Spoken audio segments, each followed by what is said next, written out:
was remembering all his old tricks. And some new ones. Now, he really ought to ask for a raise.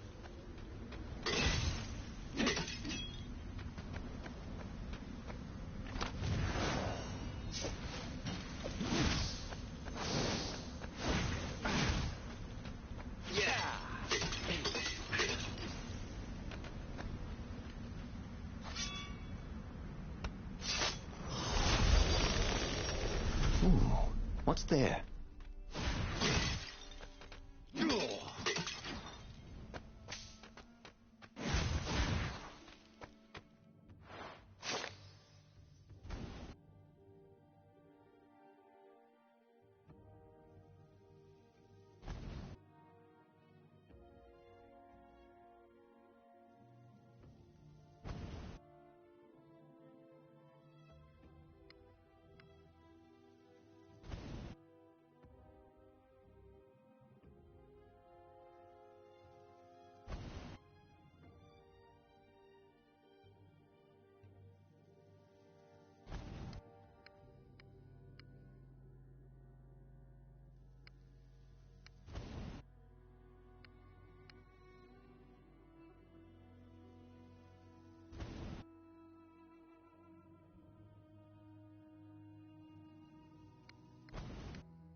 A road less travelled. This could be fun. If it wasn't fatal, that is.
Take a leap of faith, said the inscription.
Oh, sweet!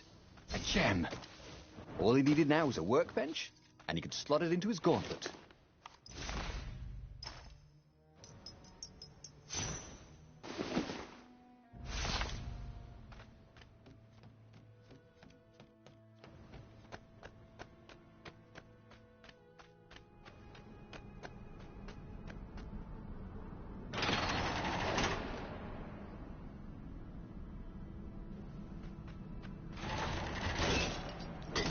Once, he found a Superman issue #1 in mint condition in a jar he'd broken. He planned to keep breaking things until he had the whole series.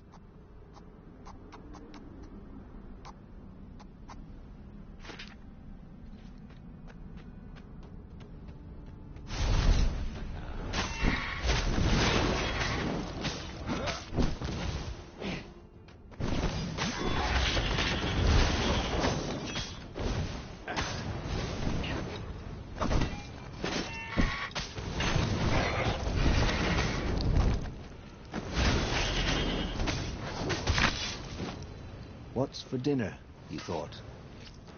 Hope it's not broccoli.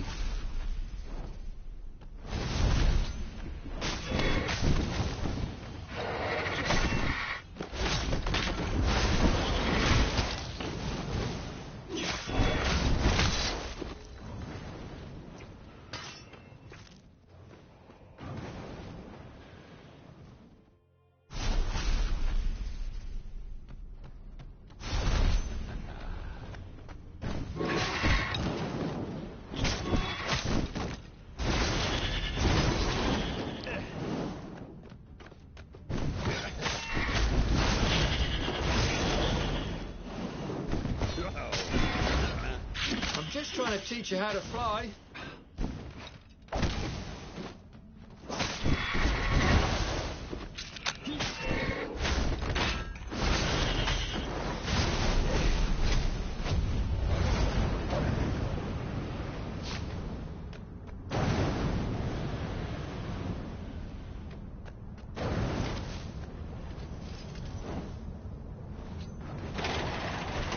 The Ravens, at least, could not get past this point. Obviously, the temple builders knew how to deal with Tomb Raiders.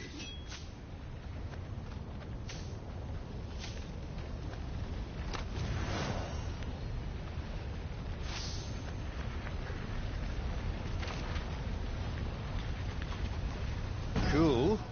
Wish I could do that.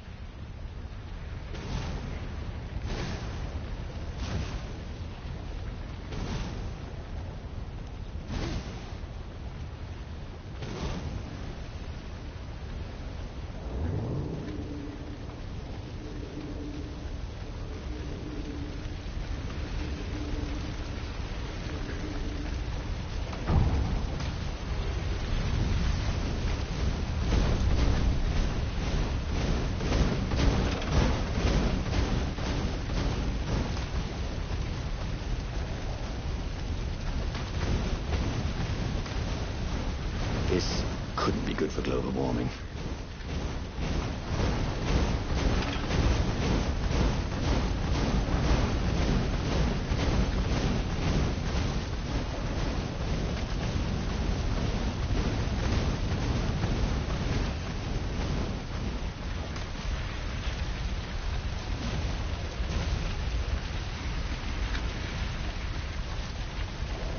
It was a stone of the purest blackness. It reflected no light, like a void made solid. Nervous, he picked it up.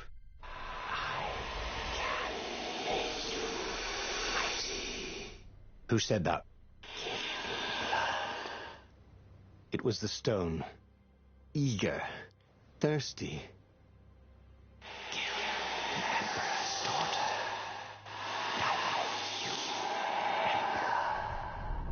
That seemed tempting and terribly wrong. Zenobia was the Emperor's greatest general and a potent witch. But they had been close once. Hi, Adam. And Renato wasn't sure he really wanted to be Emperor. Why not capture the core of Sky Ripper instead? It was the eye of a lost god torn out by the transcendent Emperor to power his greatest weapon. But the core... said the stone anxiously. Derek, you're the power to do what you want.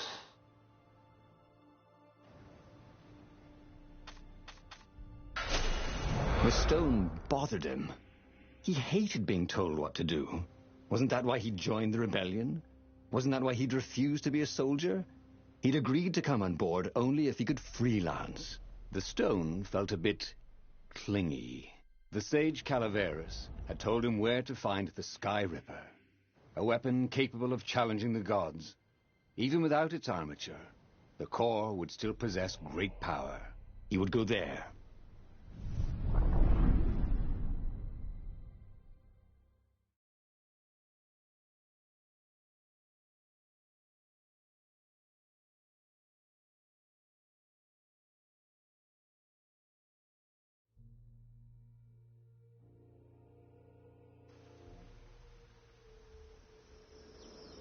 The moment he landed the Farfarer, Renato had a rare feeling of regret. It's not too late, he thought. He could turn around and sail for Zenobia's island. He frowned. Wait a minute. He didn't want to kill Zenobia, did he? Sure, technically she was the enemy, but they'd been at Sword Fu school together.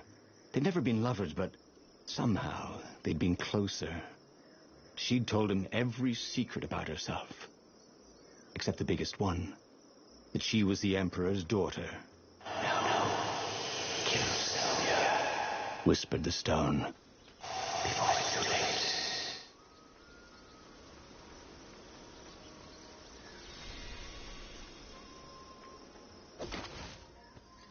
Renato wondered idly if people who had built these poles had really, really long tentacles.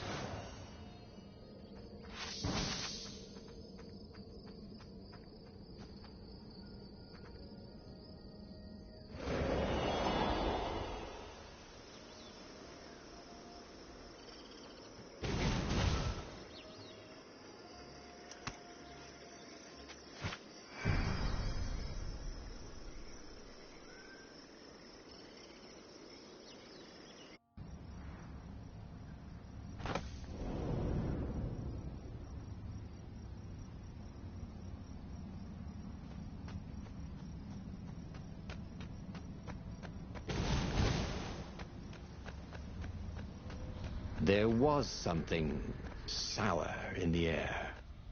Like the earth had ruptured over something that had been fermenting for a very long time. Sharp? Check. Pointy? Check. Flexible? Check. What else do you need in a sword?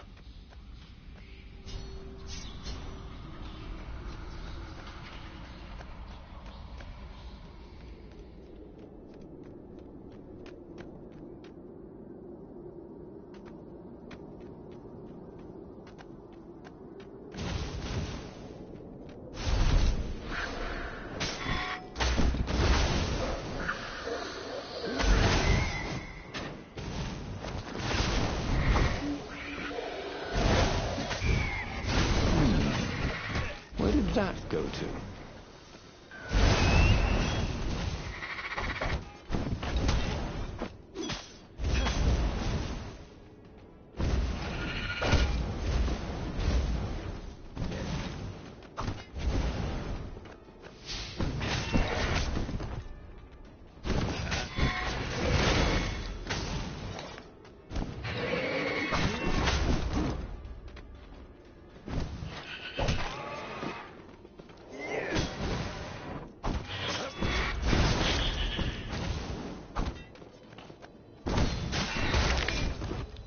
Renato did not feel well. In fact, he felt dead.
The stone hadn't lied about what it could do for him.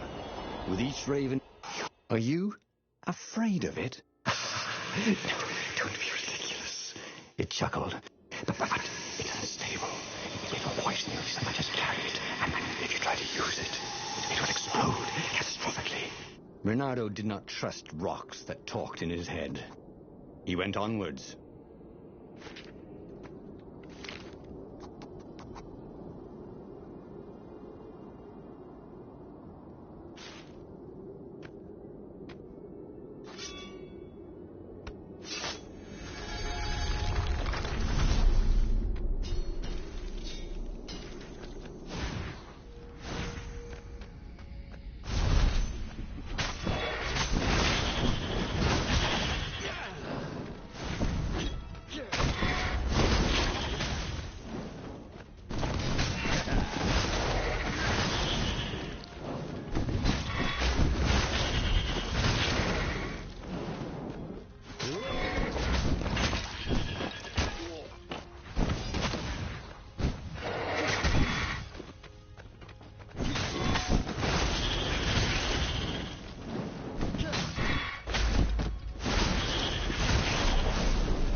As he approached the core, the stone became hysterical. No, it's too much power. We will rip a hole in space and time. He had a sudden vision of plunging his gauntlet into the core and dying in anguish. That wasn't his vision, was it? The stone had sent him its darkest fears, hadn't it? He had a sudden impulse to do exactly that. He raised his right fist and plunged it into the core. There was a rush of light. He thought he could hear the stone screaming. And then he passed out. When Renato came to, the core was gone. But he had defeated the demonic gem with the power of his mind. He felt invincible. It was time to attack the Imperial outpost on the Nexus. Take the battle to the enemy. But among the huge crystals, there was also an observatory. A wise man would probably ask the scientists exactly what he had first. How wise was he? As the Farfarer made its way toward the Nexus, Renato watched sparks fly out of the core. The Iblis stone sucked them in hungrily. You'd think the stone would want this kind of power, wouldn't it? Thought Renato. Well, the scientists would explain it all. This time, Renato was sure he'd figured out how to use the core safely.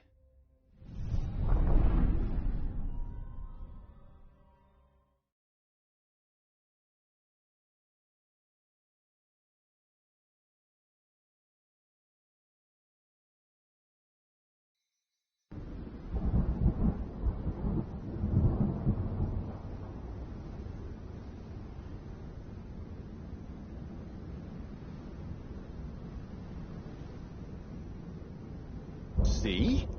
He'd trusted his gut, and it had worked out. That's what it meant to be a hero.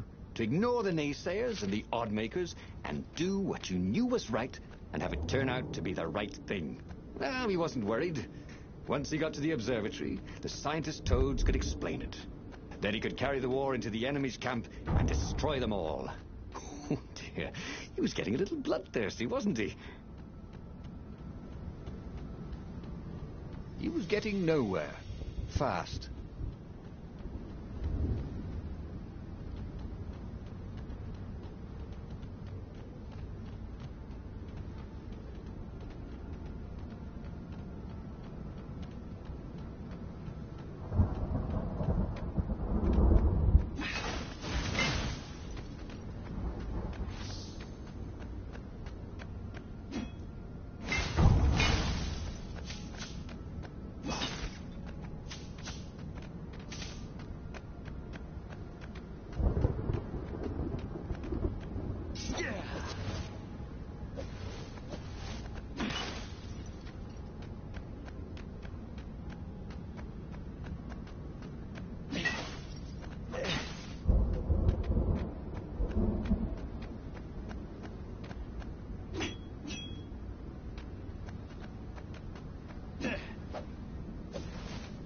What else could you hook?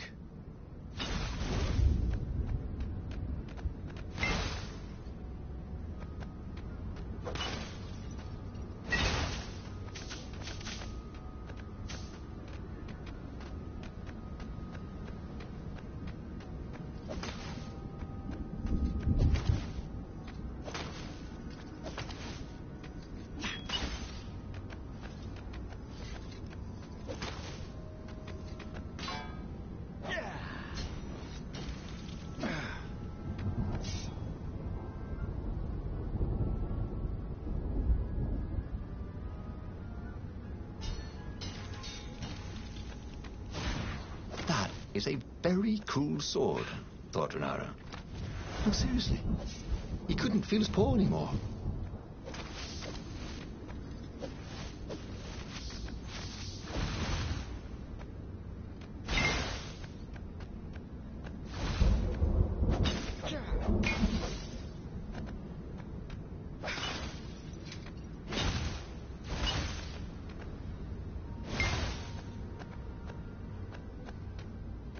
Boom.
Bernardo had never felt better in his life.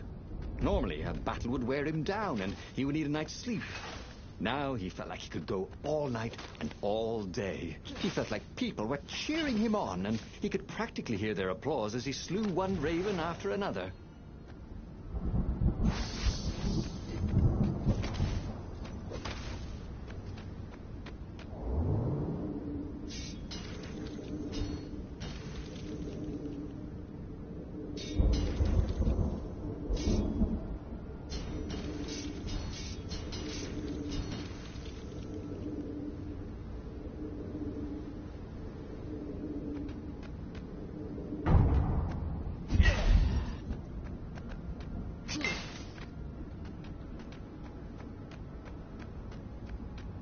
The Imperial fleet.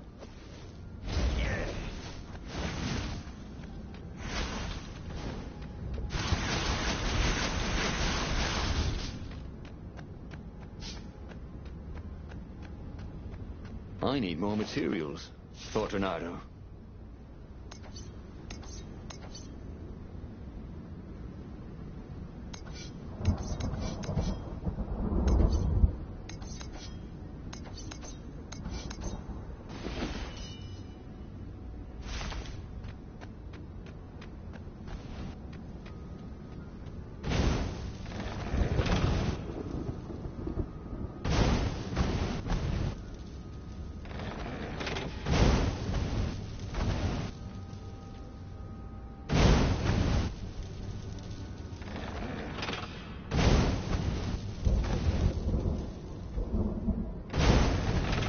cannon trap. Who kept these things loaded anyway?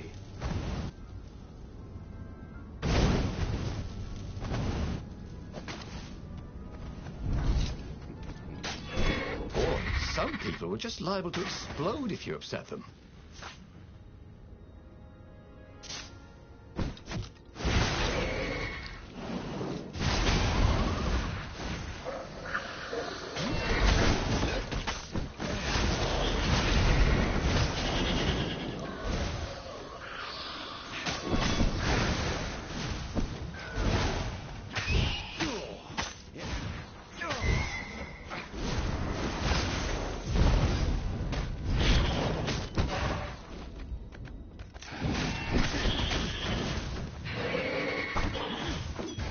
No one beat Renato at hot potato.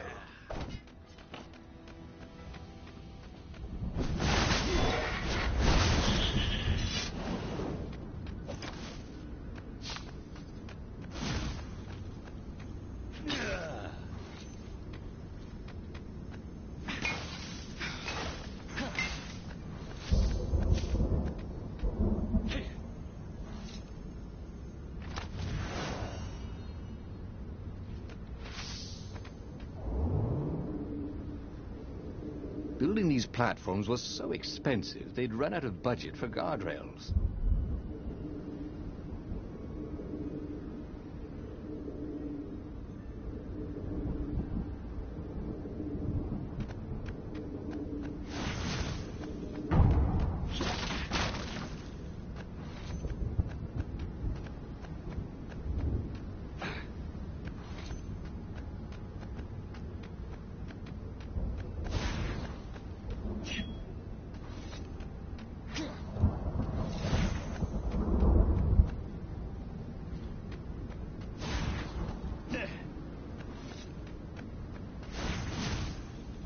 The toads at the observatory measured the stone with their occult devices.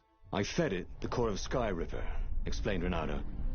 No more TV blood and souls. But the core is not an unlimited energy source, said one toad. Another said, There's a feedback loop, you see, which could overload the stone. The stone doesn't actually feed on souls, claimed a third. But on pain of killing another sentient being. If you can truly be at peace with yourself, it would not overload. This was all very confusing. At peace? Yes, the mountains were peaceful and quiet, but he now had the power to turn the tides. He should report to the Rebellion Council and prepare for the decisive battle.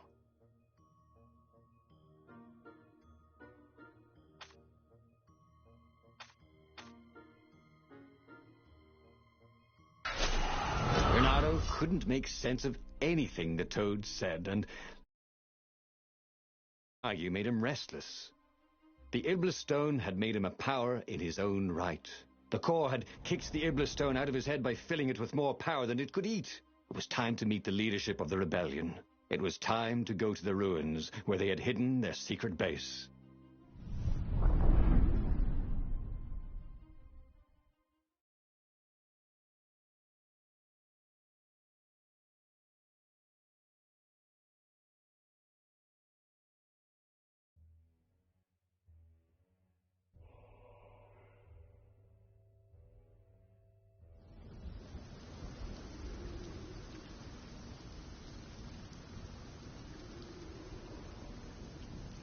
He was ready for anything the ravens could throw at him. His sword felt ready too.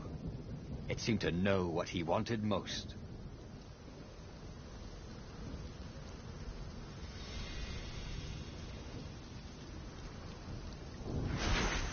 What up?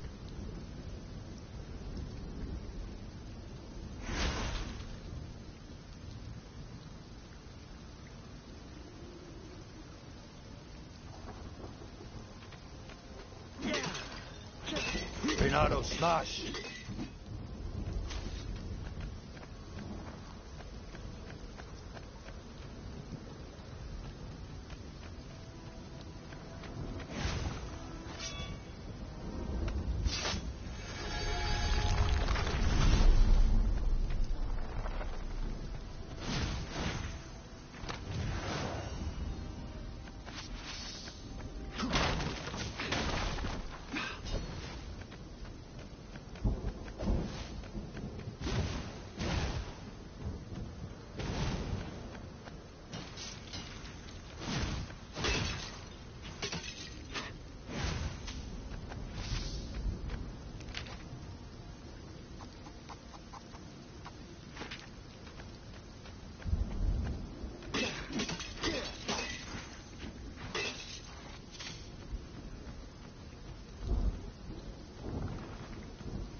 And Zenobia, Hypatia, the kid's mother. Renato had never thought he'd date a librarian. He'd always figured himself for the barmaid type. But then, he'd never figured the library of Ubar would have comic books, or that Hypatia would know anything about them. He missed her.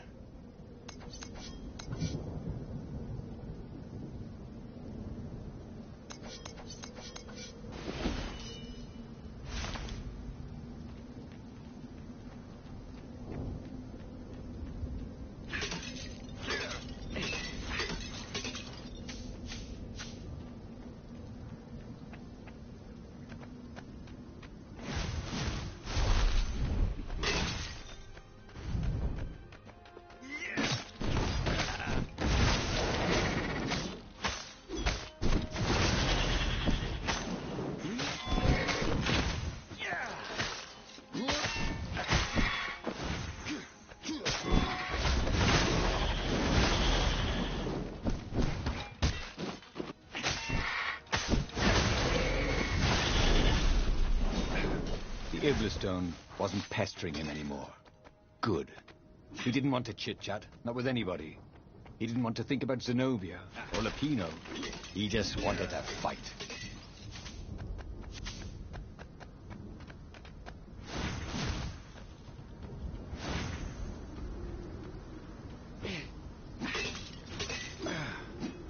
Renato checked to make sure his sword was still working. Yep.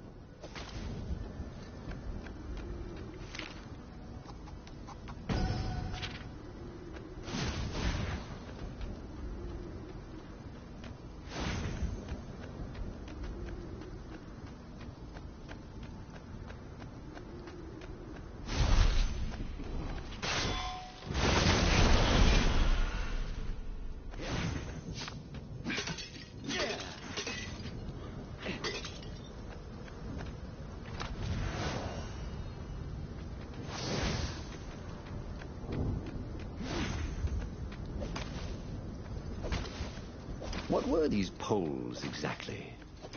Parking meters from the time of the lost gods?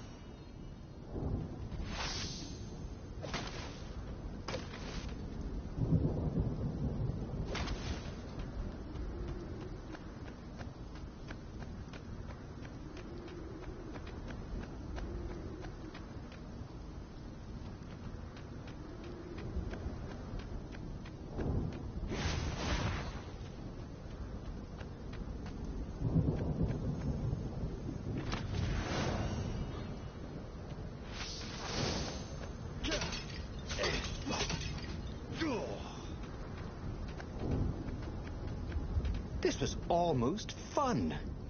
Pain of killing another sentient being? What was that dude talking about anyway? He felt no pain, only pleasure as each filthy raven fell by his sword and the stone glowed brighter and brighter. And all the while, those voices were cheering him on, like he was in the arena, winning bout after bout.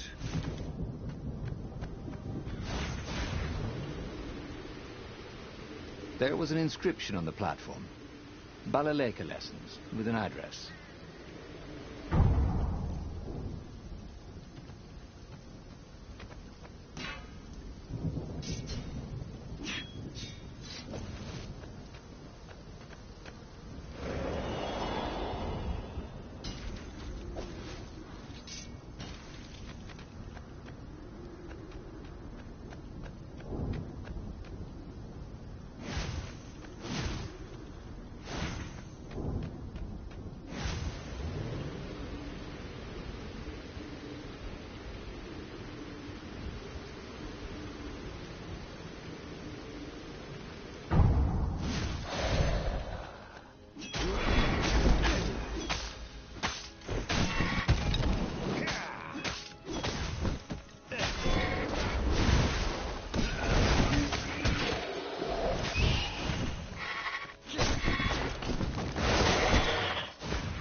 to be something useful in these things, didn't there?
Say goodnight, Gracie, said Renato, wondering who Gracie was.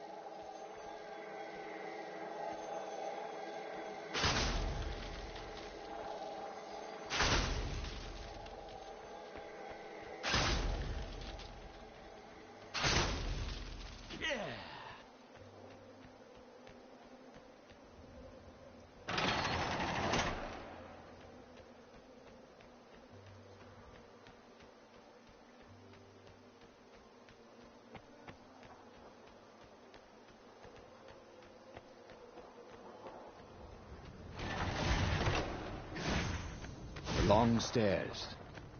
So he was close to the rebel base. Nothing was on fire. So far, so good.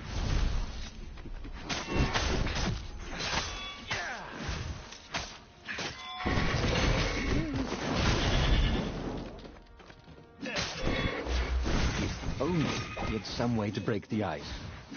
Or convince it he was a friend.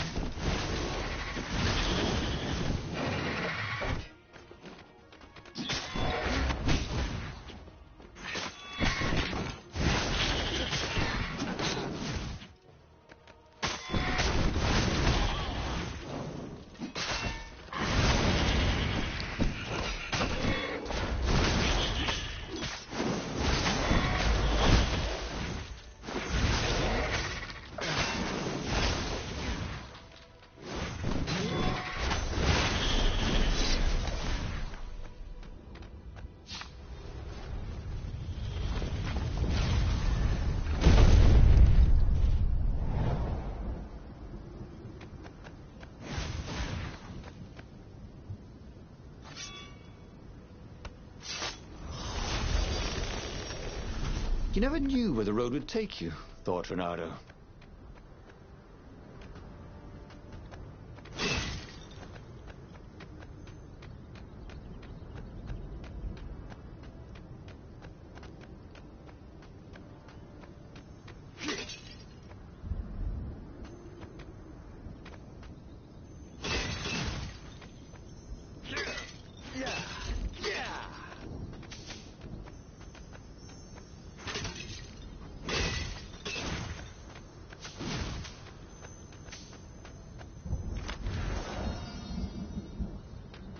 Everyone knew how to use magical gems.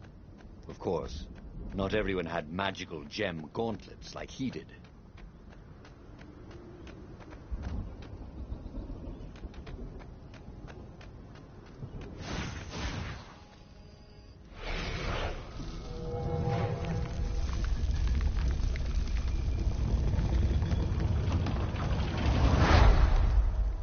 He slew and slew across the ruins and into the labyrinth that hid the secret rebel base. He was surprised not to see any defenders or even any of the council toads. When he reached the council chambers, there were still no toads, only filthy ravens. "Stop him! He's gone mad!" one raven shouted until he had hacked them all down. There was not a single toad anywhere. No doubt they'd all been taken prisoner, so it was up to him to take revenge upon the Imperial fleet. But where had they taken the council? It couldn't be good that the Empire had not only found the secret rebel base, but killed or captured everyone there. No matter. He was on a roll. He headed full speed towards the Imperial fleet. He would be the fox who took down 100 warships. He charged.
The Imperial fleet was huge and deadly, but he was deadlier.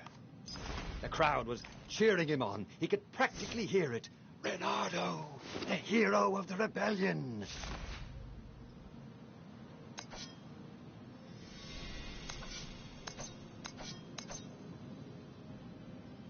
Fire? Yes, please.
The portal was heavily guarded. It must go someplace they really didn't want it to go.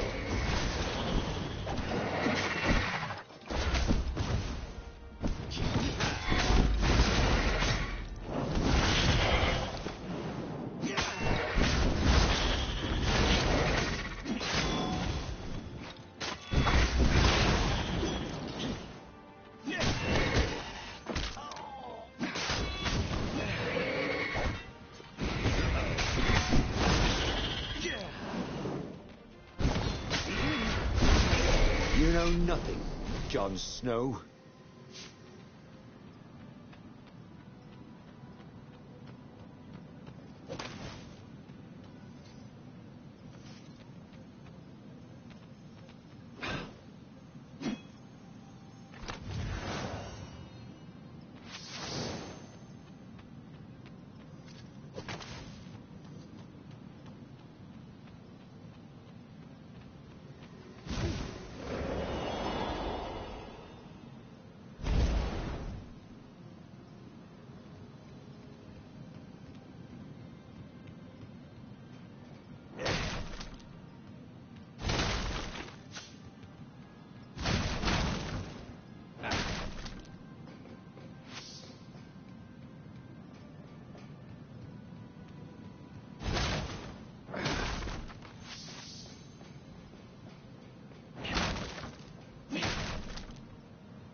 What did you do if one of these platforms stalled?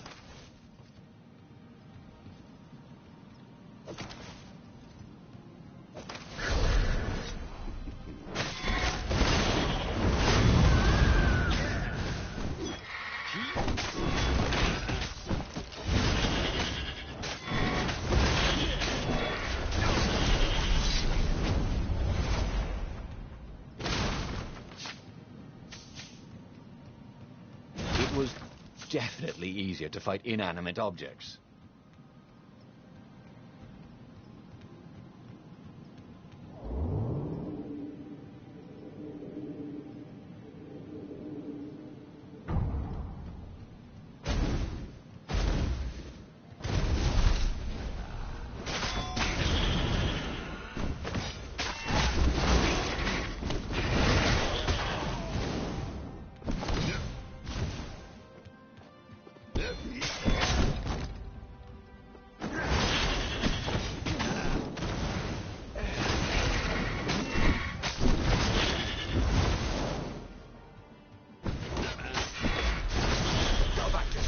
Said Reynardo, in your next life. As he slew his way across the fleet, Reynardo thought he could hear a small voice whispering in his ear. Look at your gauntlets, you idiot, it said. Oh, for heaven's sake, he thought. Can I be alone in my own head? Look at the stone. I'm busy, he told the voice. Talk later. Then it will be too late, cried the voice. Don't be so bloody thick. Piss off. told the voice and kept up his slaying.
He wished there were more pylons he could use the hook on. They really needed to construct additional pylons.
There was the Emperor. Renato cut down his elite guard. The exalted Toad cowered fearfully. He had sought to evade death and only made death come to him faster. Renato savored the moment. And then, too quick, it was over. He stood over the dead Emperor. Death! To tyranny! He shouted. Go, House, go! Zenobia stepped out of the shadows. You have to stop, she said. You've killed everyone. Our ravens, your rebels. You murdered the whole rebel council. What? Oh, the ravens killed the council. You big idiot. They don't even know what the secret base is. Shouted Lapino, who was with her for some reason. Look at the stone, said Zenobia. It was black as night. Blacker. But I fed it the core, said Renato. It was glowing. Well, who needs the core, he said, and he attacked. Zenobia conjured her best, and Lapino hopped around like a mad rabbit, but he killed them both easily. I am unstoppable, he orated at the blood-soaked walls. I alone shall be emperor. The tiny voice inside him screamed, That doesn't even sound like you big fanny. The stone has stolen your mind. But he ignored it. Who listens to voices in their heads anyway? Madmen, that's who. Renato stared at the book. He was still alive. Again. And still only flying away from burning Ubar. Had he lived that adventure? Or only dreamt it? Had he really died? It felt so real, not like a dream at all. And he'd lost again. Oh, he hated that. But he had made different choices. And he'd lost in a different way. It was the book, wasn't it? Oracles showed you your destiny. But this was showing him different ways he could die miserably. Thanks a bunch, book, he thought. But these were destinies that he did not have to fulfill. But he'd learned another true thing. The Iblis Stone was evil. It would try to corrupt anyone who used it.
But that meant there must be a destiny where he survived and won, right?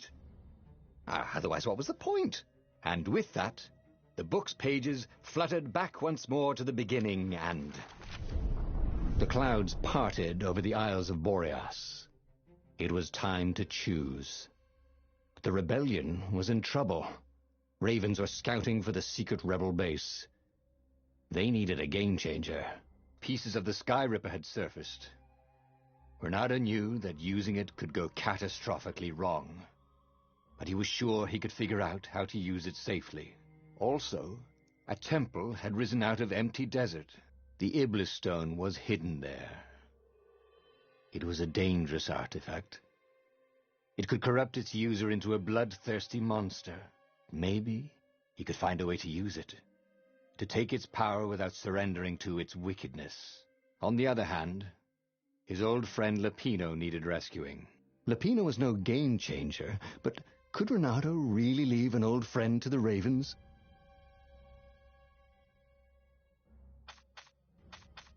Ah, Lapino. Apparently, the Mad Rabbit had sold a Pegasus that he did not exactly own. Lapino always wiggled out of trouble, given time. But he was out of time. The Ravens had figured out that Lapino was a rebel spy. If the fleet reached him first, they'd string him up for that. Never mind the winged horse.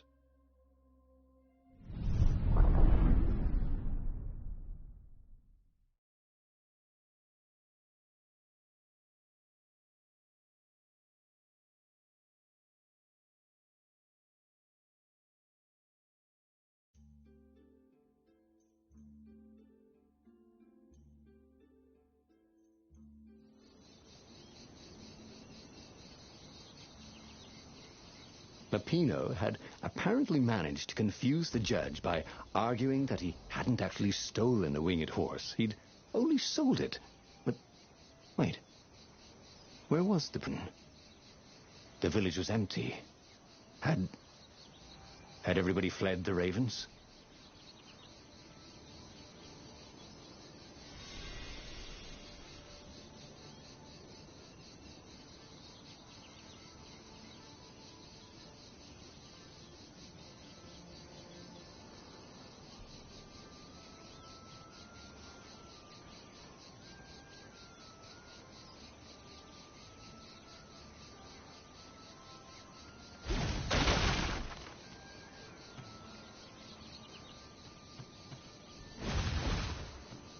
Renato had been the terror of the sandcastles when he was 2.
Renato had always wanted a flying carpet. This was more like a flying tabletop, but it would do.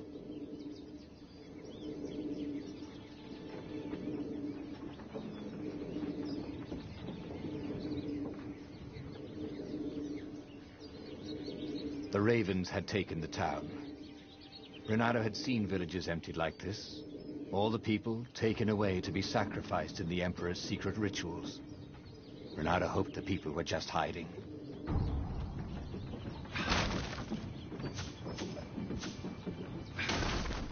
Renato thought of the Iblis stone and shivered. He had no business messing with ancient, cruel artifacts. What he needed was his friends around him. Clear eyes, full hearts, can't lose.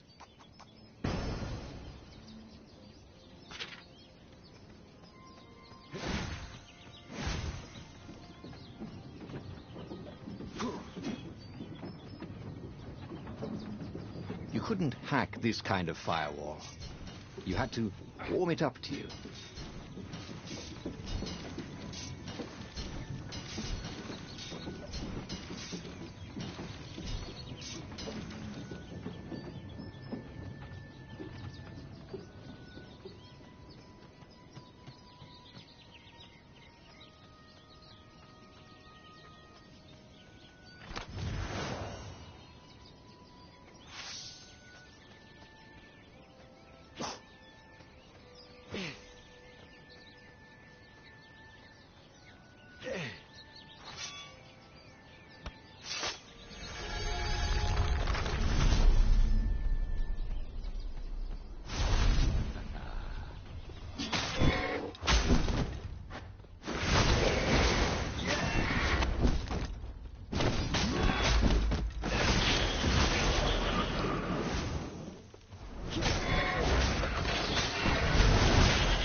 Ravens were landing everywhere.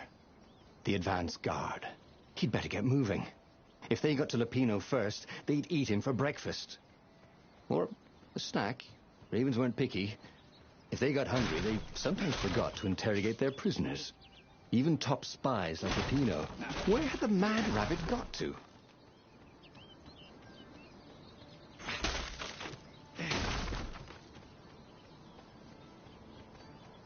Whee!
Renato felt a chill run down his back. Or possibly a flea.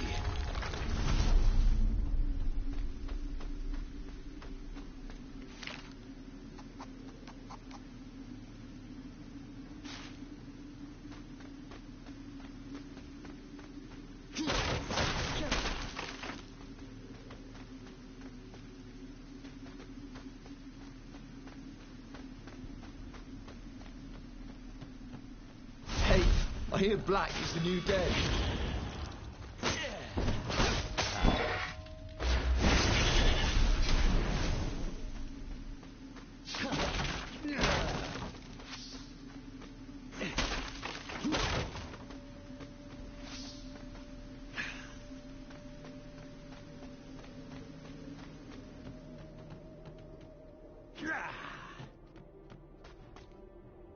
Dirty and bloody, Renato finally reached Lupino.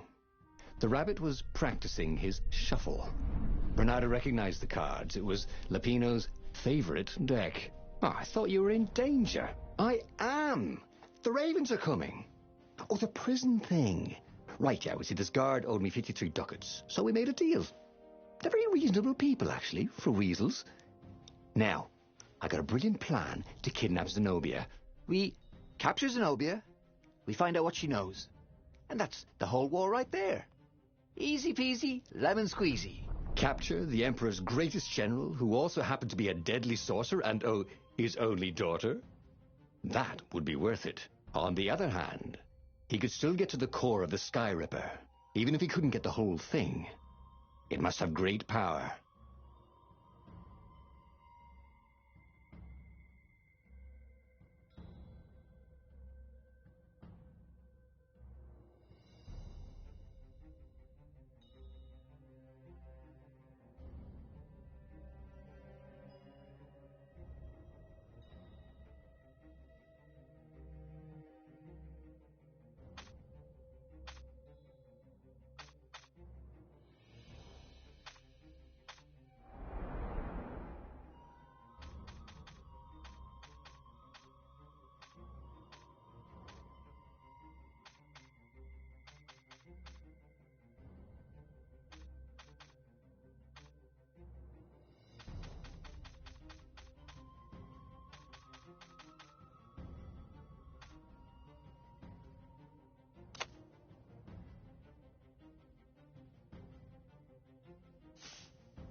To make the Sky Ripper, the transcendent Emperor had wrapped an armature around the eye of a god.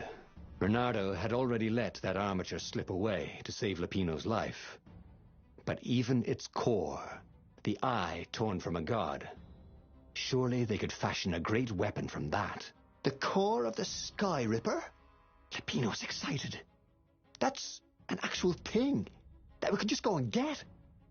You've been busy. He sure had. Renato told him all the things he'd been up to. Soon they got to talking about old times, about wages they'd won and lost, and scrapes they'd barely got out of. It was good to be back with his friend. True, the core was capable of terrible, uncontrollable destruction. But this time, he was sure it would work great.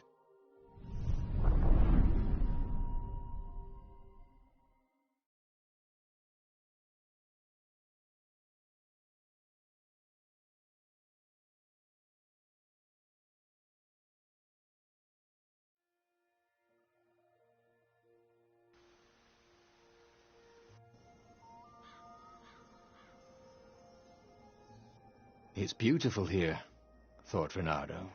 He was thrilled to be back with his old war buddy.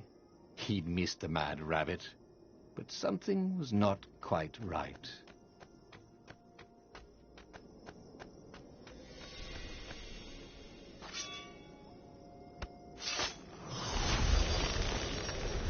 The road less traveled, thought Reynardo. How intriguing.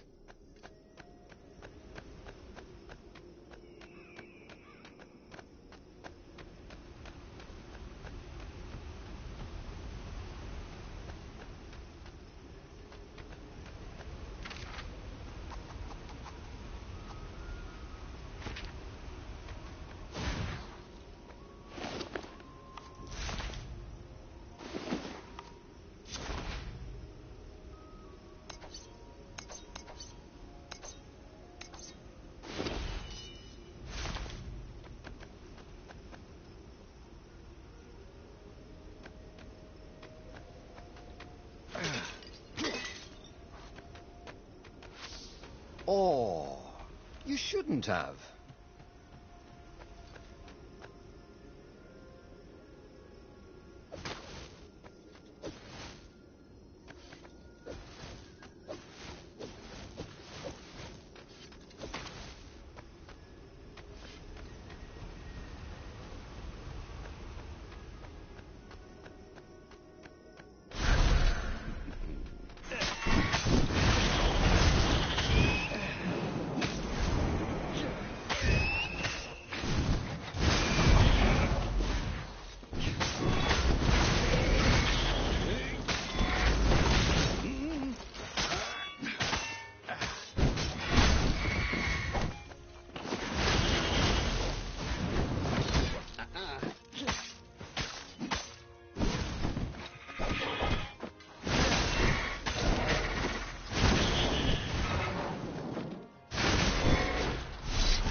There was something sour in the air. Like the earth had ruptured over something that had been fermenting for a very long time. Think of all the artisans he was creating employment for. Truly, he was a job creator.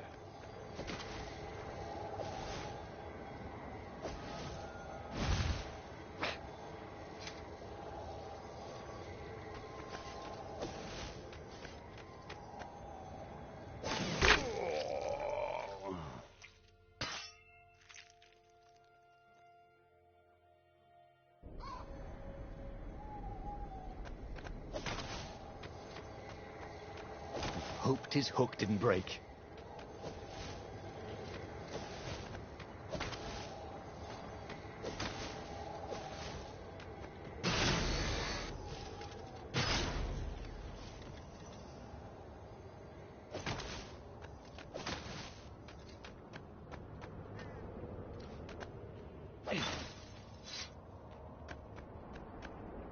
Reynardo felt wrong all over.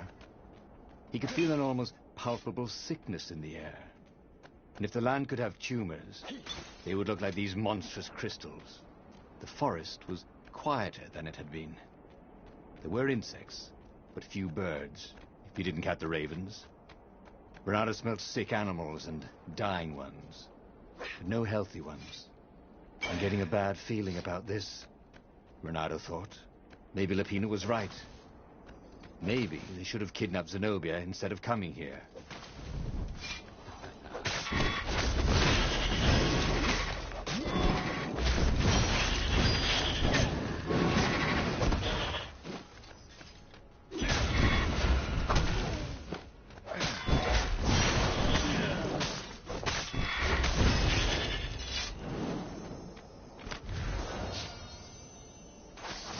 magical jewel. Bernardo couldn't wait to find a workbench.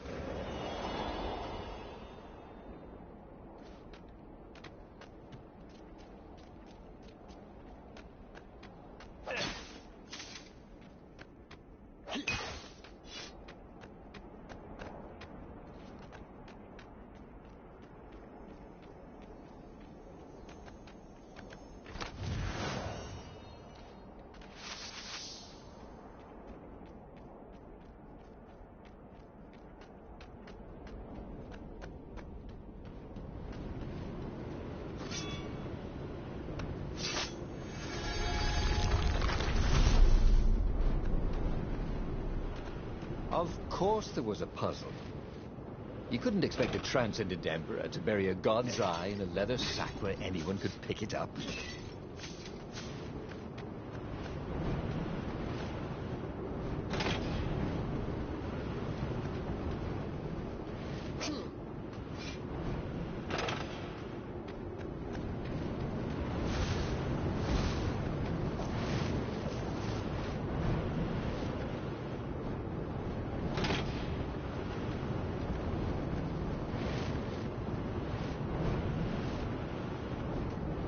See? With enough leverage, you could go anywhere.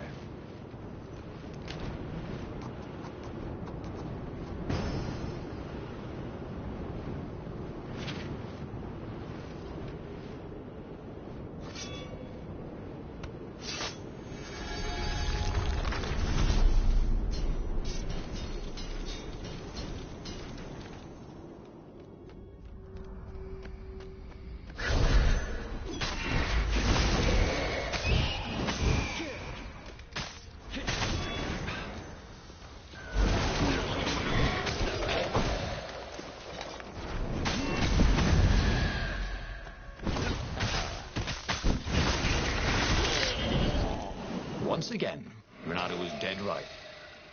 Or actually just dead.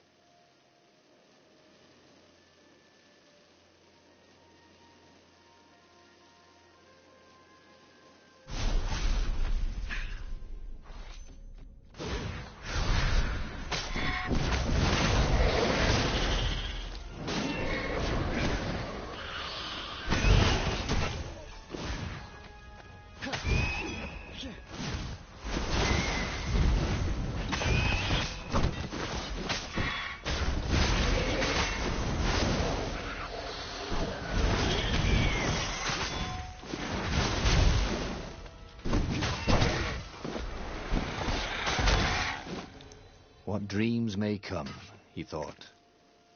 And then he found out.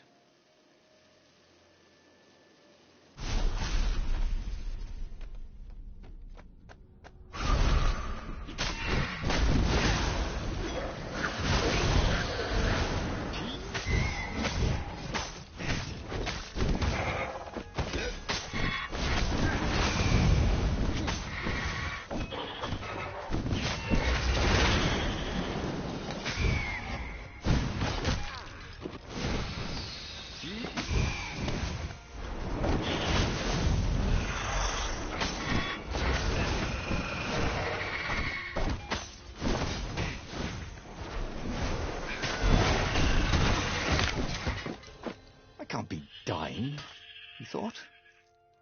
I'm the hero.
There were still so many games to play, Renato thought as he died.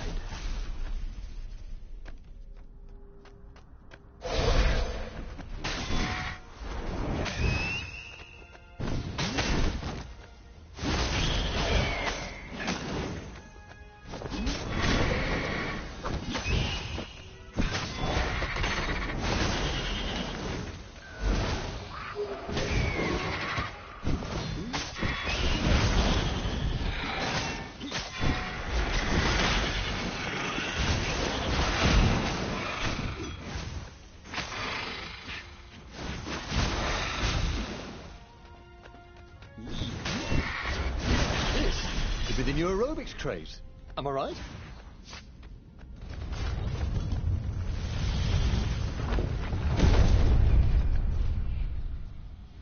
As he held the radiant icosahedron, Renato felt queasy, like dozens of tiny worms were nibbling his insides.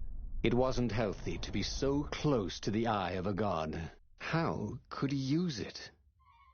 He could take it to the observatory. The scientists there could tell him how to harness its ancient power. But honestly, Renato ached to get away from it. He brought the core back with him to the Farfarer. But honestly, Renato ached to be rid of it. Tell you what, said Lupino. I'll take it to the observatory. You attack the Imperial outpost. The Imperial outpost was a vital communications node. Taking it could shatter the Empire's ability to coordinate. And it would be full of secret plans and maps and maybe even rebel prisoners. It was a good target for a hero like Renato. But what if Lupino lost the core to the Empire? That could be a good thing, couldn't it? Was Renato ready to take that risk? Maybe it was better if he brought the core to the scientists himself.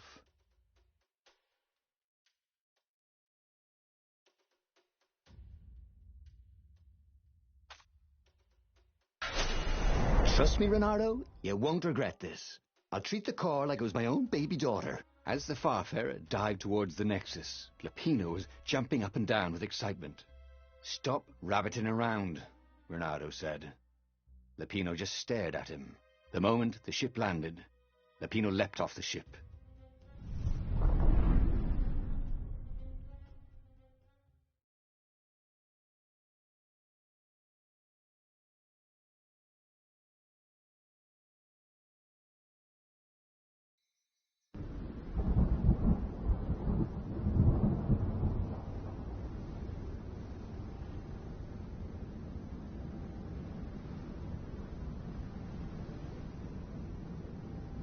As Lupino vanished into the wilds of the Nexus, Renato vaguely remembered Lupino had a baby daughter, didn't he? And he told her mother he was going out to get some Easter eggs, and he'd never come back. But Renato was relieved not to carry the core anymore. He was already feeling better. And who knows, maybe this time Lupino would get it right. And if Renato could take the outpost, he'd have access to all the Empire's communications in this sector. Right?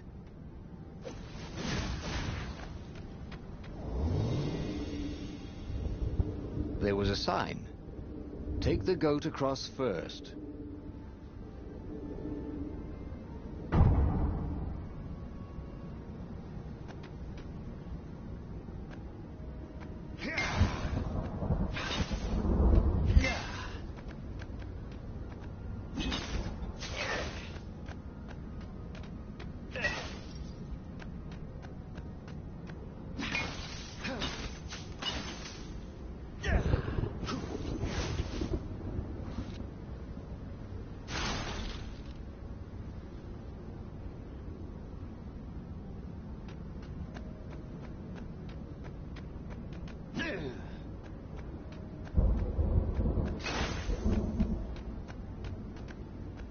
It wasn't his fault. They looked so breakable.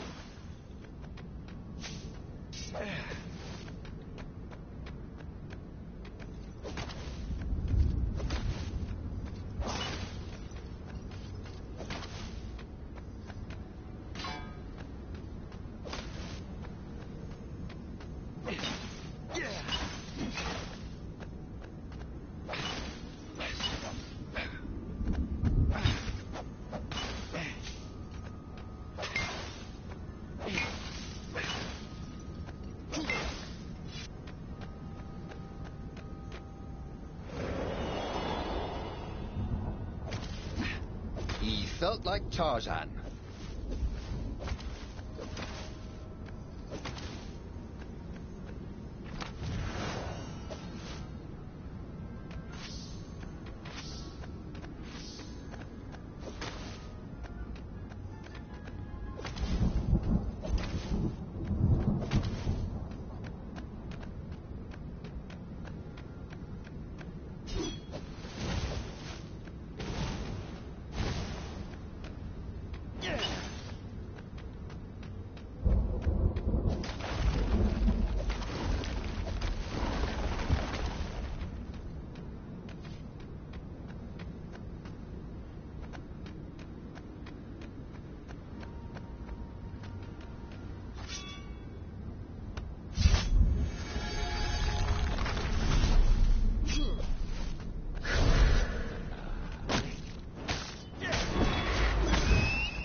Renato caught his breath.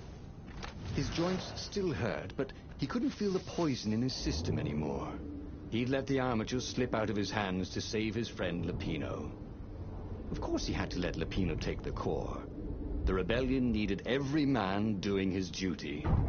And the rabbit would be no good taking on an Imperial outpost, right?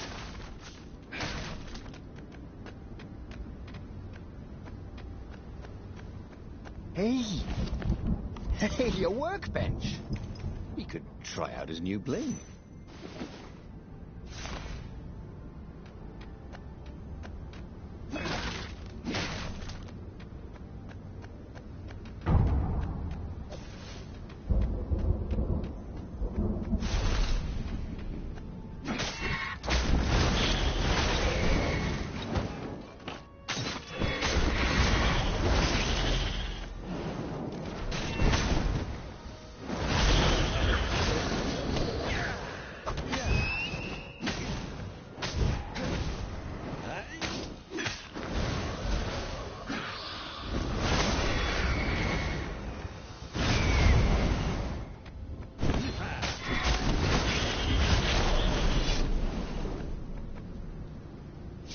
Renato took the outpost with a song in his heart.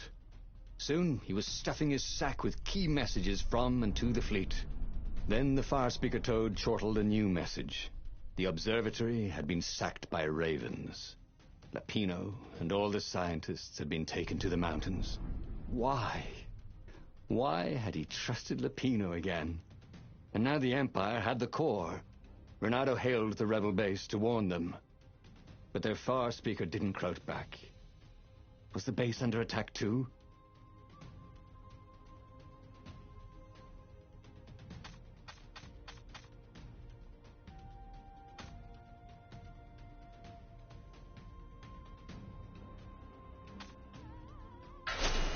Lapino would have to wait. The core would have to wait. Renato had a very bad feeling that something was going terribly wrong at the rebel base. Its location was secret, but secrets can be discovered.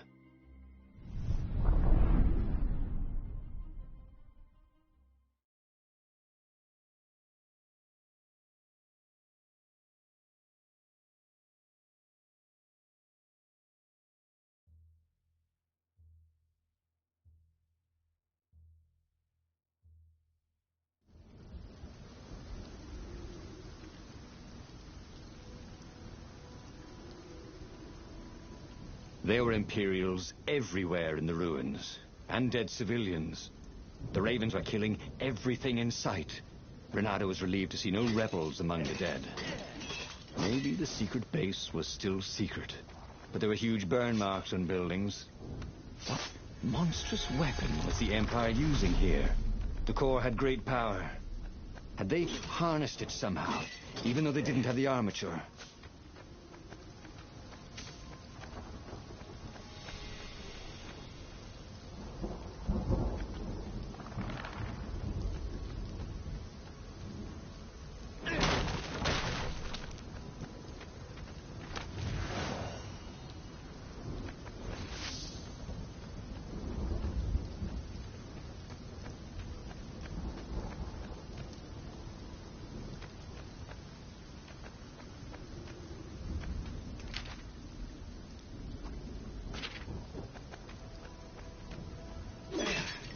When Renato went to the china shop, for some reason the owner was always nervous.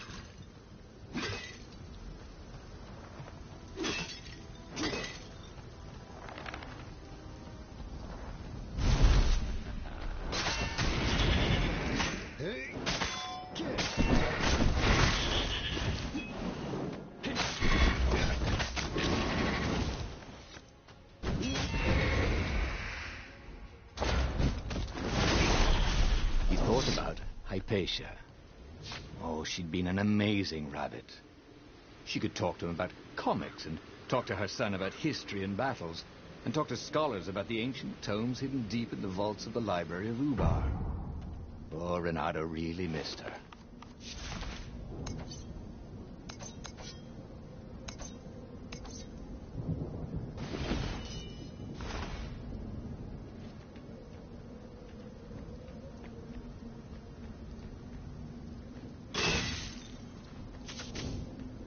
Renato could feel his wounds closing.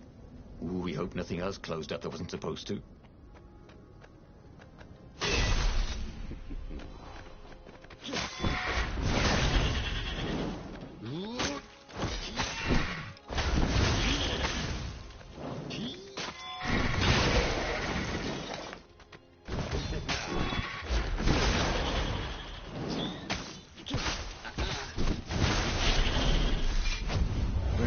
Rescued Lupino and sacrificed the armature.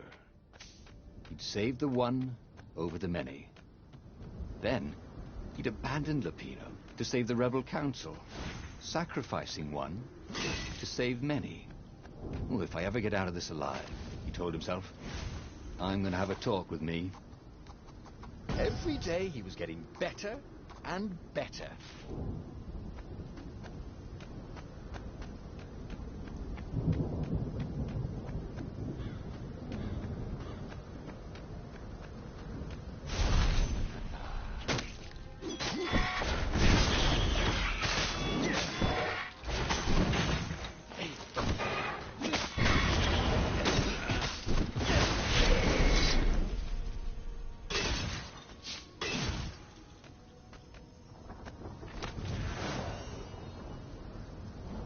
Well, no sense collecting more materials.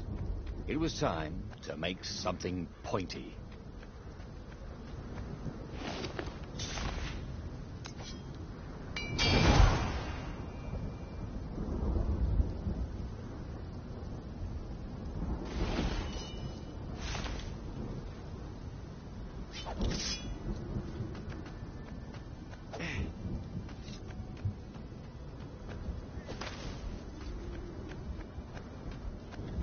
Don't look down, he thought.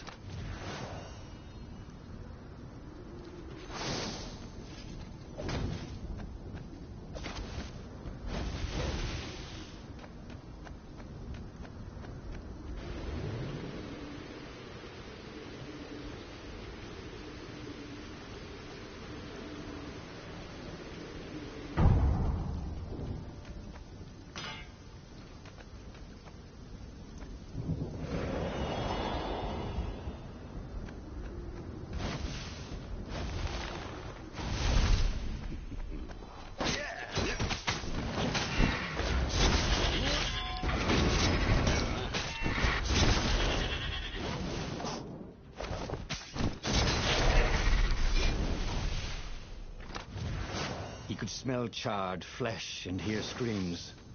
The ruins were on fire, but the Ravens had rigged up the core as some kind of burning ray. They wouldn't need to know the secret location. They were burning everything. It was killing them, too. Their black feathers littered the path. He would have to take the core from them. It was the last thing he wanted to do. You blinked.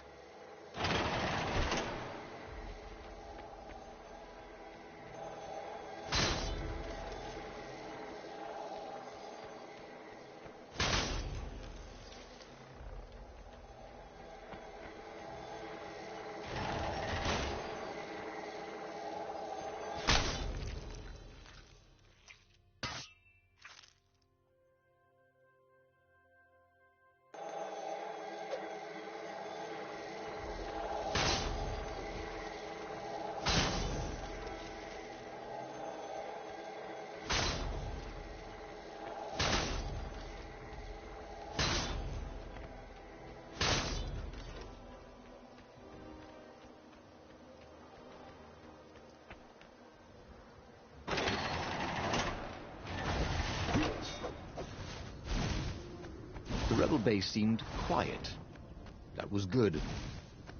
Also, it seemed to be burning. That pointed. I think this is yours, said Renato. He couldn't hear his enemy's answer.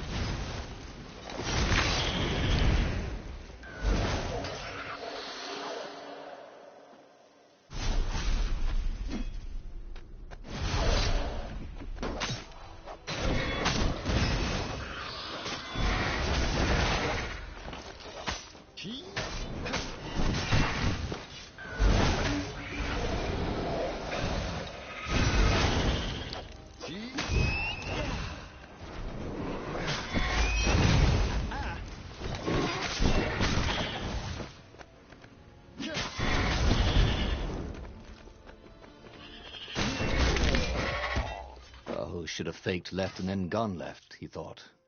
And then he never thought again.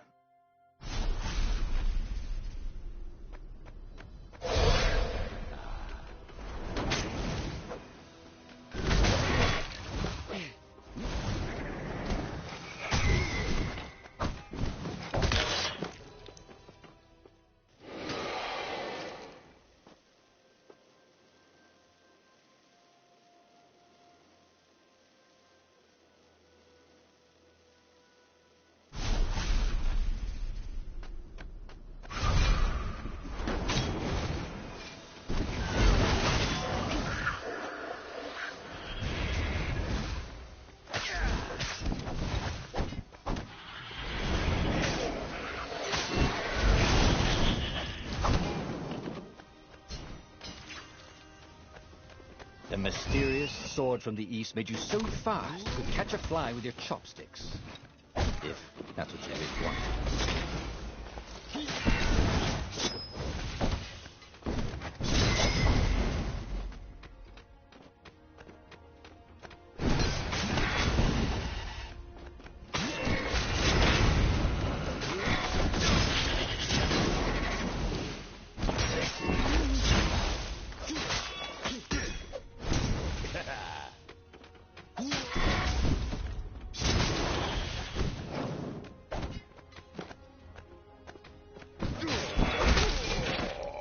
There was a radiance at the end of a long, dark tunnel. Mother, he thought.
going to hurt. Actually, it already did.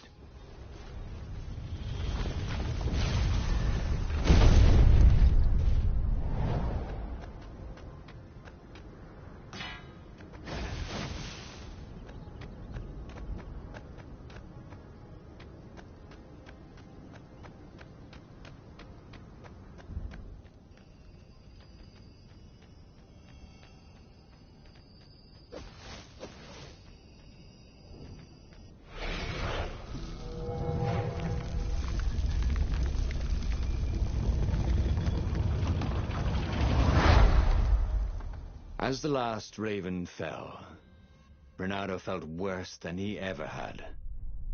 The core was killing him, again. The council members cautiously came out into the smoke. "You saved us," croaked the speaker.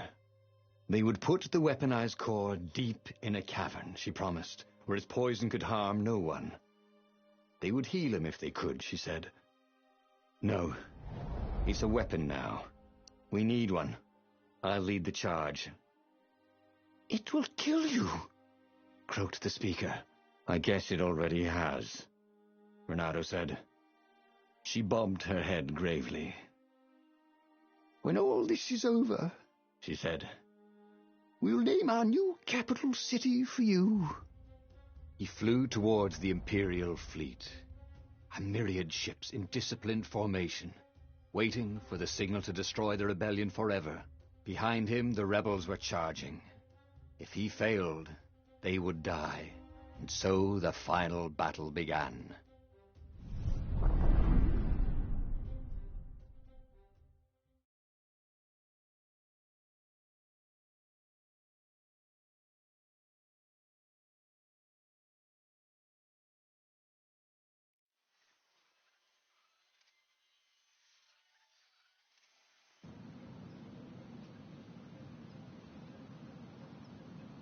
Everything hurt. It was unpleasant to fight this way. With each blow he struck with his sword, he felt weaker. Yet each time the core fired, it got brighter, as if the heat from the burning ravens and buildings only fed its hunger. He wondered where Lupino was. Wasn't he supposed to be in the battle? No. He'd been captured, hadn't he? Oh, Renato's mind was smoky now, like the burning fleet. He hoped this wouldn't take long.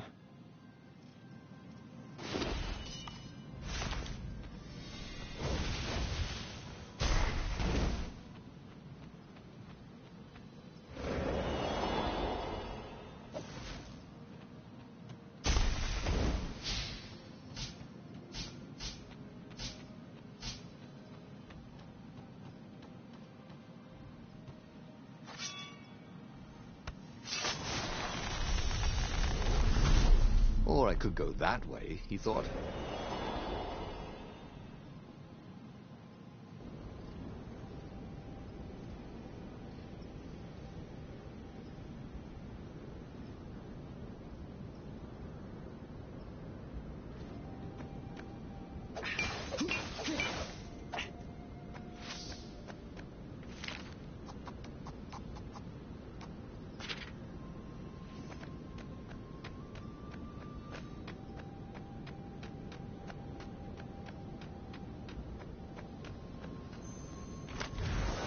Who leaves these chests everywhere?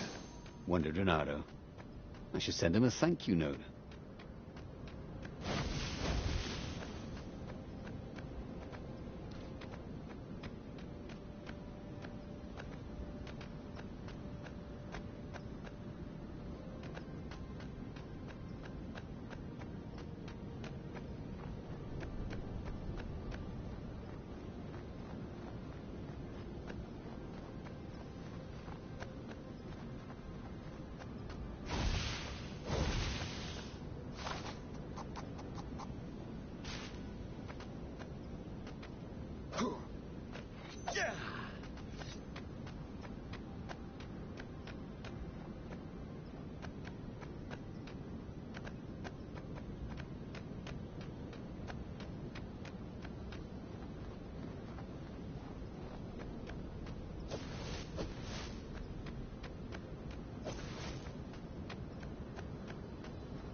once met a pirate captain who used hooks to get around his ship.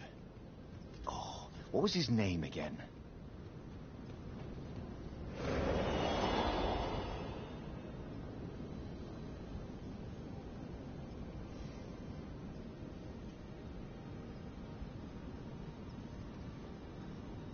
Reynardo-opoulos.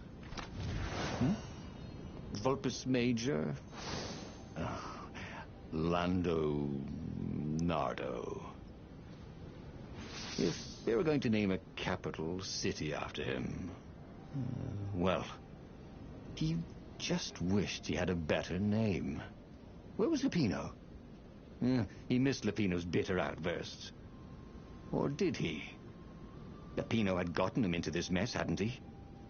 The core was a wonderful weapon. It swept fire across the fleet. Ravens exploded in its gaze, and with every heartbeat it grew brighter. He would die. But he would die every inch a hero. Spectacularly, changing history, like the legendary heroes of lore. Or was it yore? He couldn't remember anymore.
It was a bit windy up here.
Reynardo fell to his knees. The Emperor's bodyguards were lined up before his ship. Fierce ravens, all. And Zenobia. She was conjuring. He could not take another step. All he could do was fire the core. The ravens, Zenobia, the ship, all burst into flames, disintegrated, and blew away. So they had one, after all. The core grew brighter. He shielded his eyes, but he could still see it through his sleeves and through the flesh of his arm. And then he felt heat as the fire grew to consume both fleets. and then he felt nothing. And just like that, he was alive again, and back on the Farfarer, still fleeing burning Ubar. The book was still open before him. So, the book was a portal. It took you to the future, when your destinies would branch. He had failed and died 3 times, and he hadn't learned anything new this time. He'd done the same thing twice, yet expected a different outcome. But he was starting to feel like he was getting the hang of this. There was a way through to victory. He could feel it. He just had to keep running the path of destinies. With that, the book fluttered back to the beginning, and he fell into it. The clouds parted over the Isles of Boreas. It was time to choose. The rebellion was in trouble. Ravens were scouting for the secret rebel base. They needed a game-changer. Pieces of the Sky Ripper had surfaced. Renato knew that using it could go catastrophically wrong, but he was sure he could figure out how to use it safely. Also, a temple had risen out of empty desert. The Iblis stone was hidden there. It was a dangerous artifact. It could corrupt its user into a bloodthirsty monster. Maybe he could find a way to use it, to take its power without surrendering to its wickedness. On the other hand, his old friend Lapino needed rescuing. Lapino was no game-changer, but could Renato really leave an old friend to the Ravens?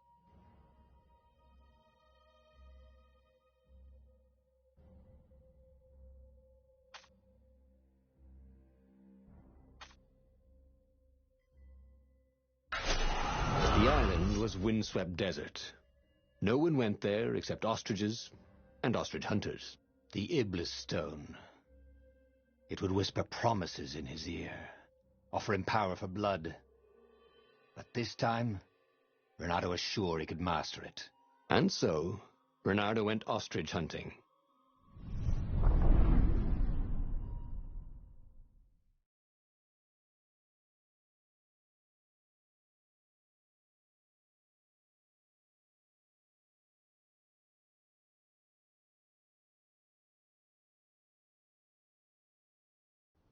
Every child could sing verses about the Sky Ripper, but ancient codices held hints of other things.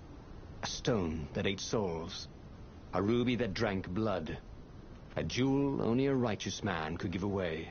Were all these things the Iblis stone? Long hidden in a buried temple? Another ancient item that was only resurfacing now? Drawn up from the deeps by the Emperor's horrific rituals?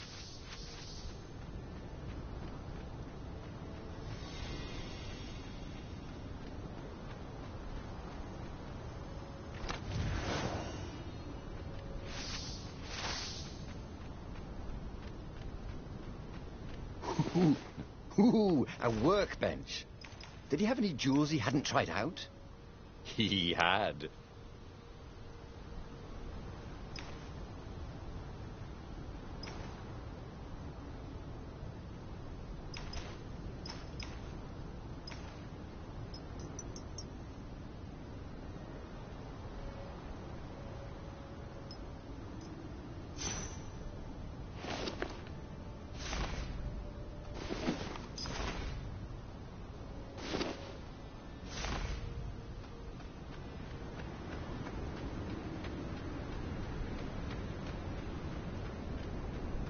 What was he doing here? The last time, the stone had fought him for possession of his own soul.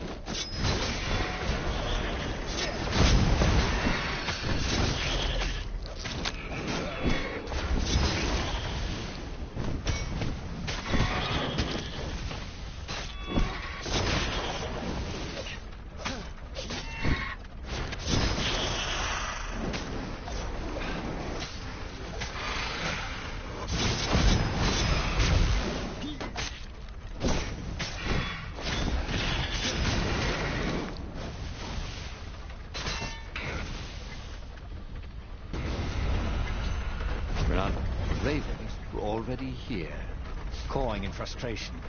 They were still searching for a way in. Good. Then he hadn't come too late.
Ooh, sparkly, thought Renato.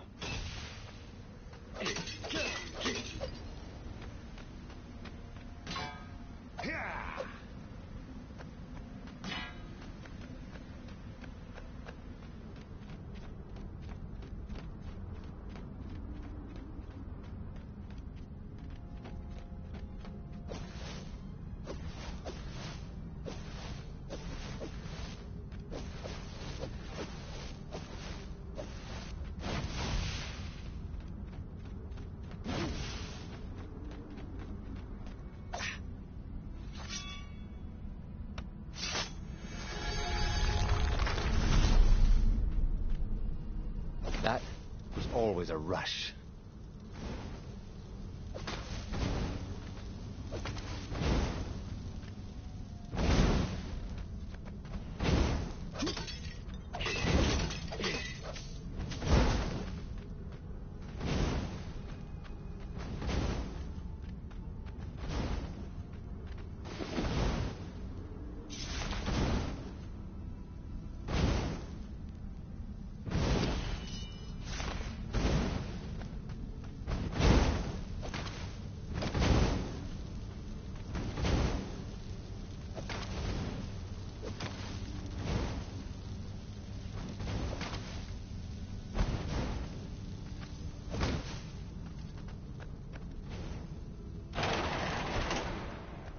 There had to be some way to use the Iblis stone.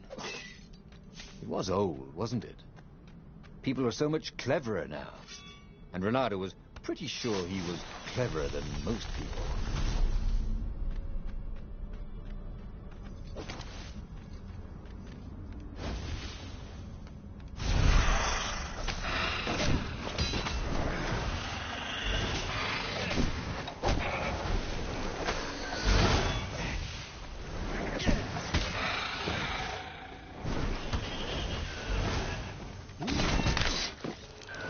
Slippy's hit, he thought.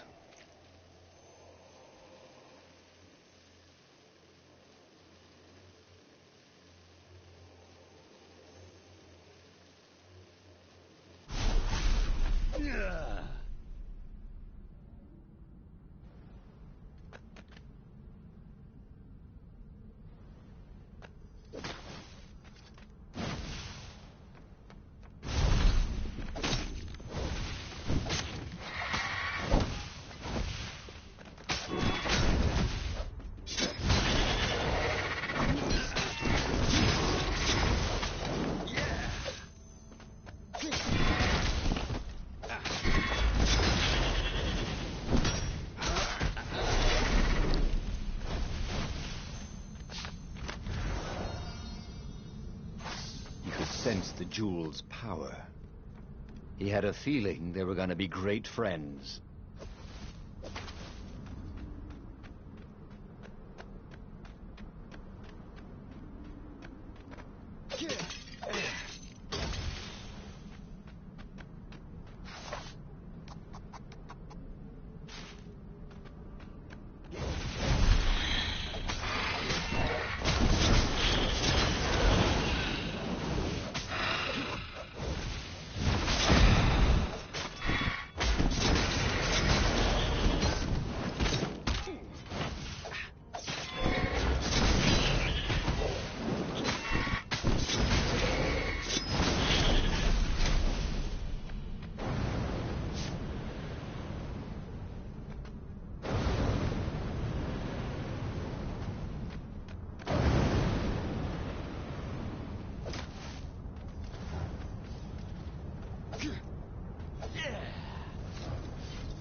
The Ravens at least could not get past this point. Obviously, the temple builders knew how to deal with tomb raiders.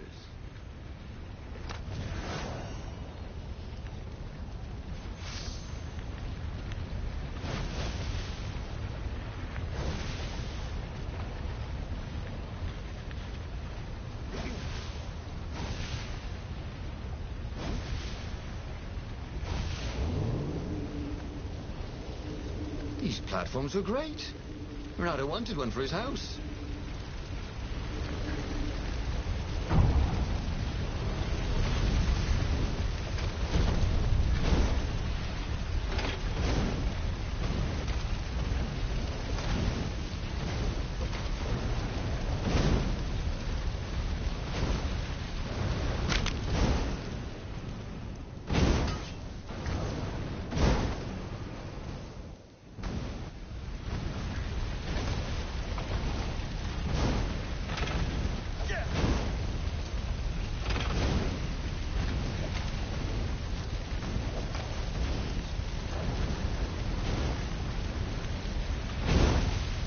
"Give me a lever," said Archimedes, "and I shall open a gate."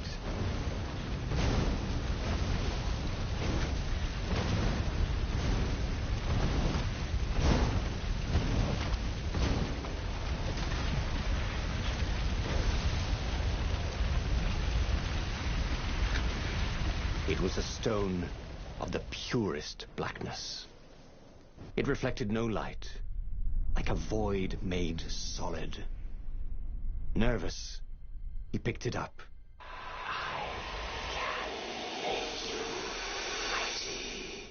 Who said that?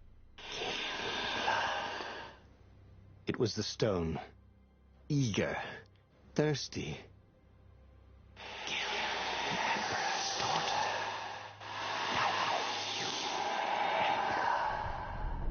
That seemed tempting and terribly wrong. Zenobia was the Emperor's greatest general and a potent witch. But they had been close once. And he had a sneaking suspicion the gem would try to control him. Why not capture the core of Sky Ripper instead? It was the eye of a lost god torn out by the transcendent Emperor to power his greatest weapon. "What's the core?" said the stone anxiously. But even though Renato knew how evil the gem was, he had a clever plan for dealing with it. Why was he listening to a talking rock? But the rock had a point. If the stone could truly turn him into a powerful warrior, he could defeat the Emperor with the very weapon the wicked old toad had sought for himself. To be a hero, you had to sacrifice old friends sometimes, especially when they've become enemies.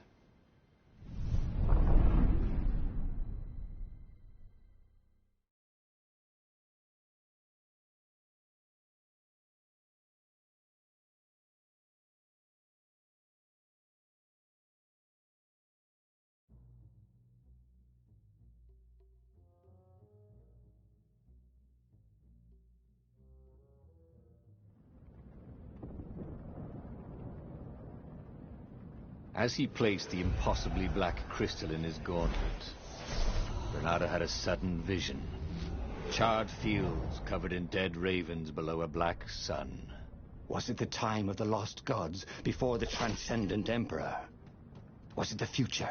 Feed souls, it whispered. It could feel the stone's hunger for souls, its thirst for blood. All right, I get it. This was going to be interesting.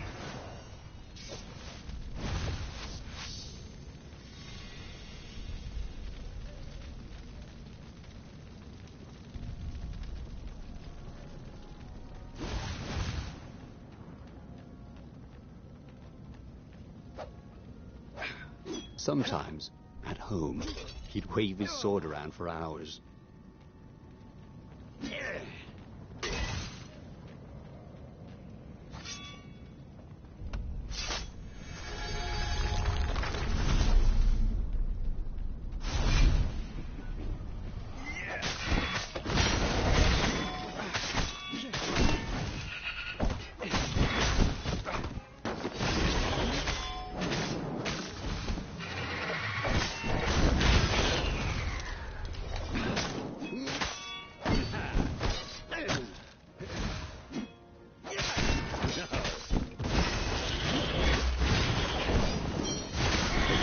Danced around the room yelling, Oh yeah, that's how we do it. it was something he liked to do, but only after he'd killed all the witnesses.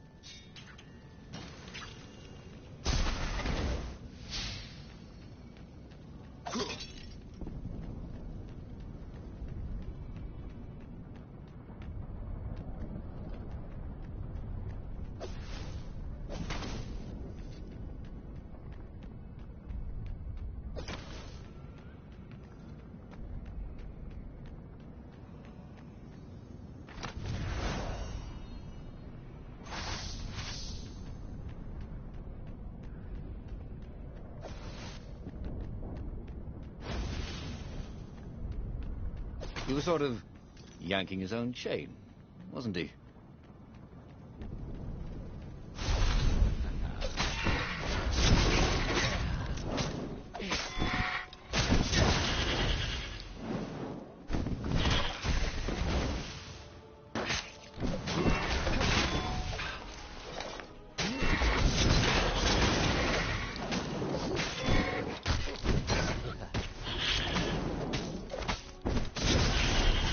The ravens on Zenobia's island were no match for Reynardo. They screamed as the stones sucked out their souls. And with each death, he felt stronger. Take the power, the stone told him.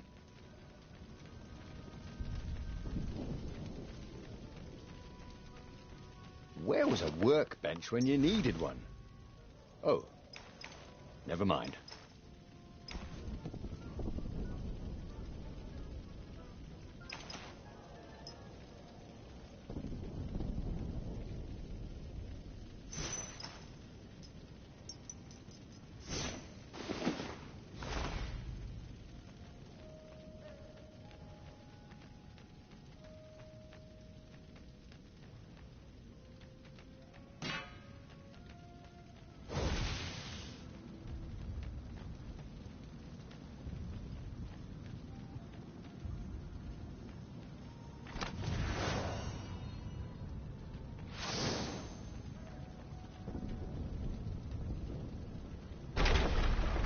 He couldn't do worse with Zenobia than he'd done with the core, could he?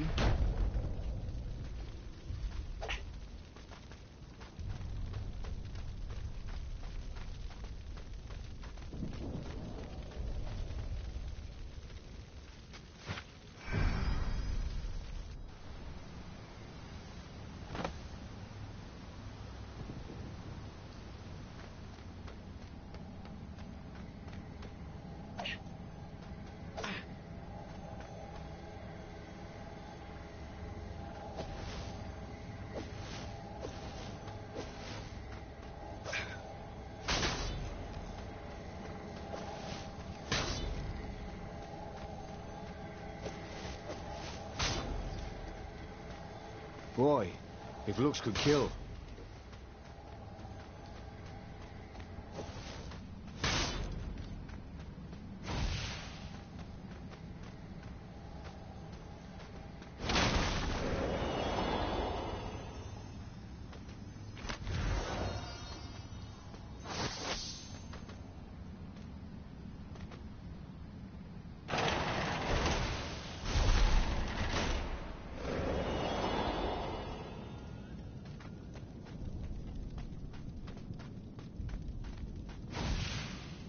Zenobia was waiting for Renato.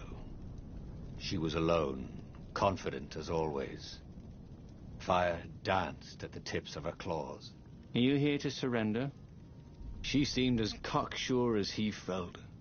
But she didn't know he had the stone. And I've missed you too, love. He chuckled. She spotted the stone and bolted without another word.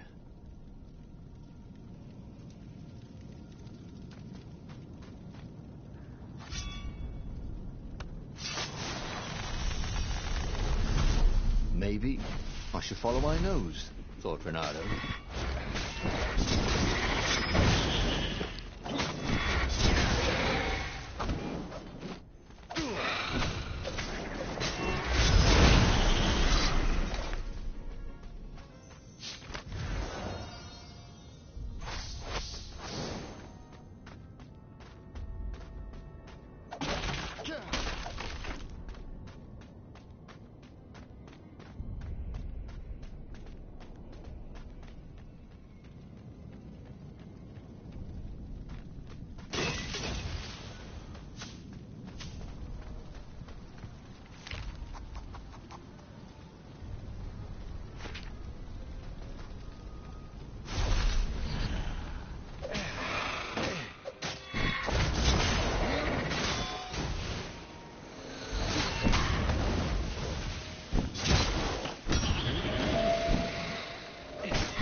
Finally, Renato caught up to her. He had never seen her scared before. At school, she'd been the determined, brave one. Now her eyes were wide, frightened. He didn't like seeing her this way. "Kill her," whispered the stone. "You cannot win your rebellion without it. Please." "No," said Zenobia. "Not that way." Oh, they had been so close once. Could he really feed her soul to his demonic gem? But if he spared her, he would not get the full power of the stone. Oh, how could he be the hero he wanted to be?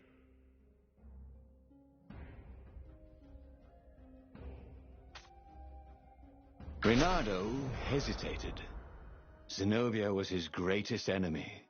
She was the Emperor's daughter and his greatest general, and the single person Renato least wanted to remove from this world, especially that way. She was holding her arms out before her, hands fluttering, fending him off with hopeless urgency. Nope, she was weaving a spell. He couldn't move. "This thing is evil," she said. She slid the Iblistone out of its slot in his gauntlet and slipped it into a bag. "Maybe we can learn from it." She eyed him with a strange, wry, apologetic look. "I missed you too." And before he could move again, she was gone. Learn from the Iblistone? What did that mean? Would she take it to the palace or to the observatory on the Nexus? If she thought it was evil, she wouldn't want it in the palace. And, after all, it was evil, wasn't it? Maybe I can outrace her to the observatory, thought Renato. Cats can run faster, but foxes can run longer.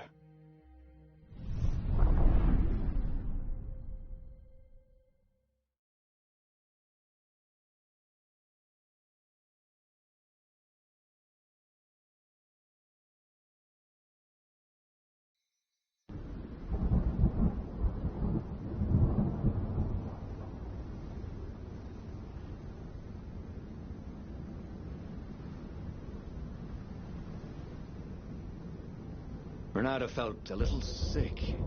Ever since Zenobia had taken the stone from him, he'd felt an ache that wouldn't go away. He missed it. He wanted it back. He needed it back. Why hadn't he killed her when he had the chance? She was the enemy. He hadn't even seen her in 14 years. Why had he hesitated? You're a sucker for an empowered woman. Renato kicked himself. Don't make that mistake again.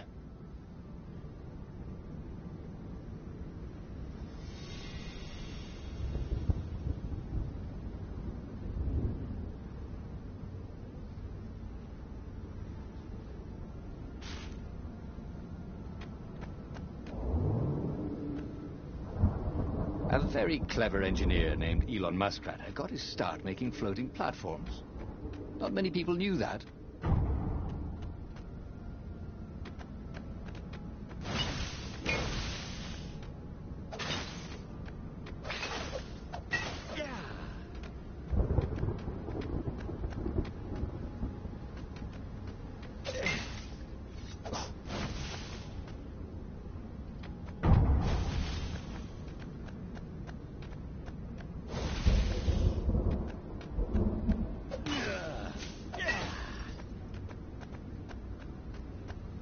Well, they really needed to redecorate anyway.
Zenobia thought the stone was evil.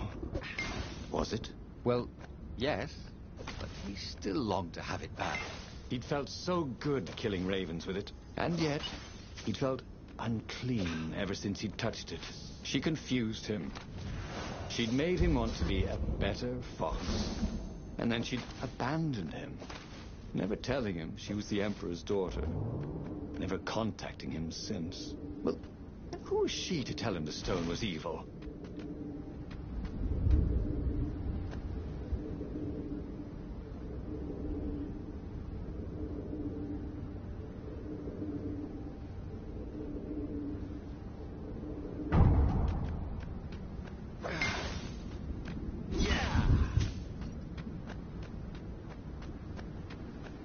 And while he was trying to recover the stone Zenobia had taken from him, the Imperial fleet was tightening its grip. He might fail to save the rebellion, and it would all be her fault. Renato felt a burst of outrage. Not only had she stolen his gem, she'd also stolen his scientists. Sure, they were neutral, but they had helped him discover what the Emperor was up to. They were supposed to be helping me, Renato thought. So unfair. Renato was no physicist, but he could have sworn something was wrong with the trajectory of these cannonballs.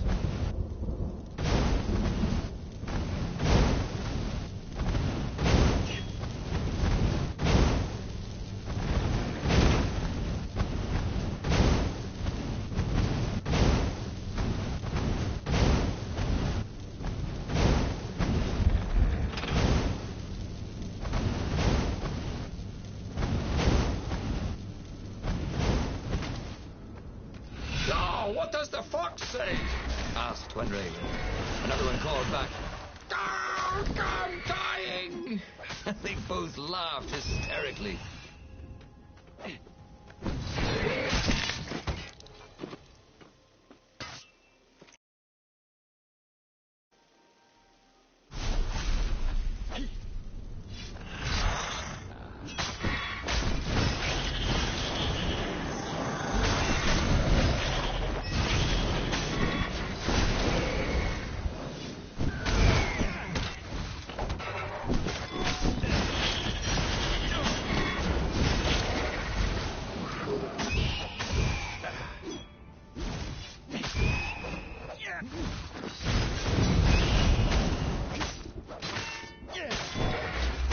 Felt bad for littering, but these islands were short on trash cans.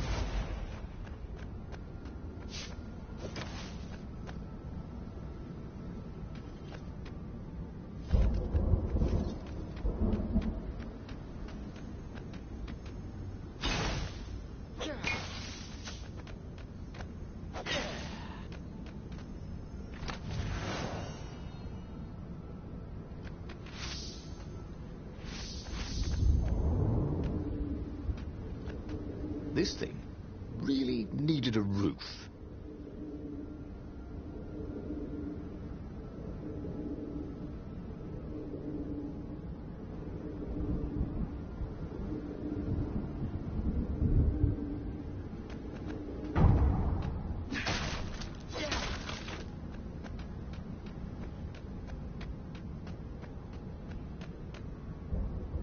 The scientists' toes were pointing arcane instruments at the stone and looking at it through prisms and reflections. Mine, said Renato as he took back the stone. Well, we need that for science, croaked the toads. So he killed them. He felt better immediately. Smarter, too. I thought you'd never come for me, whispered the stone. Then, a far-speaker toad croaked in something like Zenobia's voice. Leonardo, leave the stone with the toads. It will swallow your soul. You'll kill everyone you love. That did seem vaguely familiar. But Renato had an army to lead, an empire to bring down.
I know you can fight this thing. Zenobia continued in the far speaker's croak. You let me live. You know how evil it is. It will destroy you, Leonardo. It will destroy everything you love. He had tried to convince himself that this time he would control the Iblis stone. But he could feel his will becoming brittle. She was right. He would get rid of it. Right now. Or now. He didn't really want to. I know. I'll go to the mountains, Renato thought. I'll find the strength to do it in the peace and quiet there.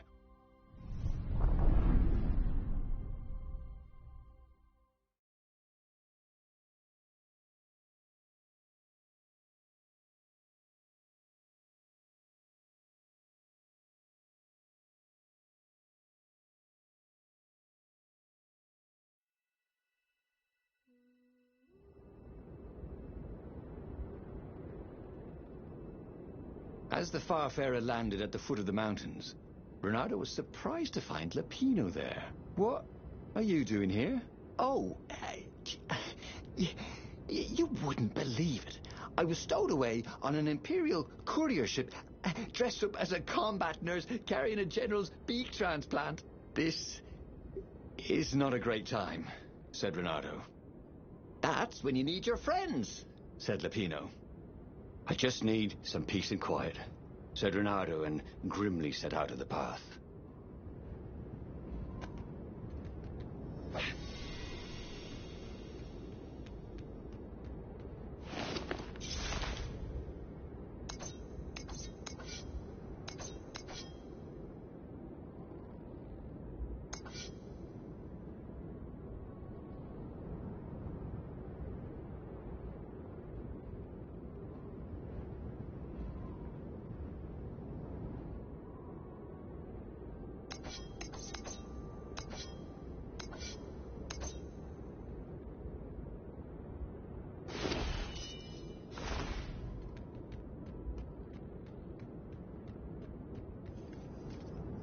Renato wondered if his future self had commissioned these poles.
Barely landed a claw on him.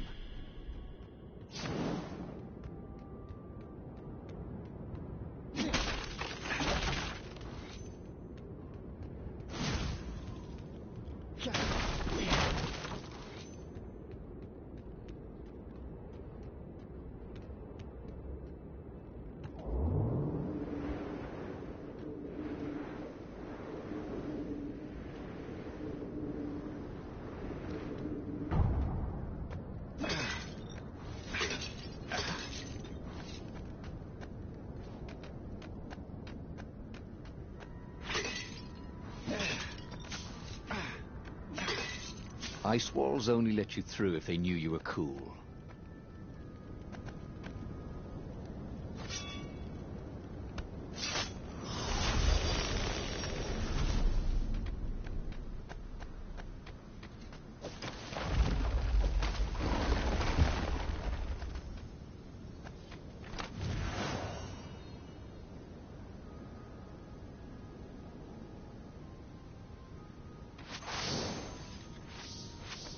With all this ore, Renato could forge a really great sword. He was a master forger. That probably wasn't the right word.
Renato told his friend how he had slaughtered the toads and how he had nearly slain Zenobia. A terrible burden, this Iblis stone, Sympathized the rabbit. Yeah, but I need it for the rebellion. do you now? You know, you were a pretty fine fighter before you were wielding a demonic decoration. Oddly, the sword wasn't whispering at him to kill Lupino. Up ahead in the mountains, there was a peaceful spot. If he could rid himself of his burden anywhere, it was there.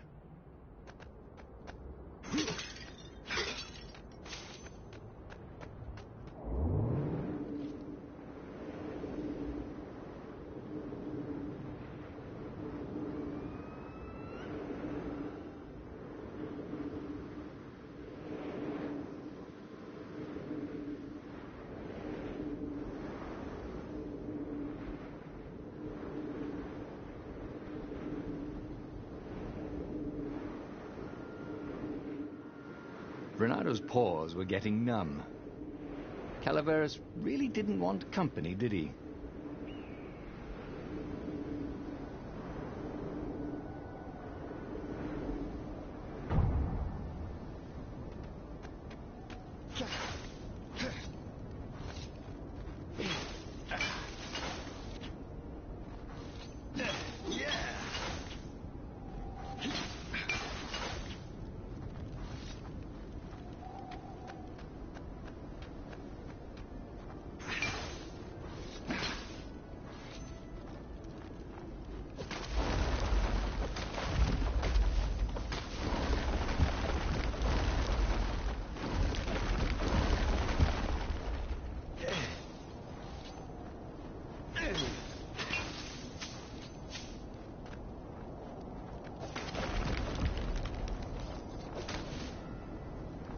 Sometimes, Renato really hated inanimate objects.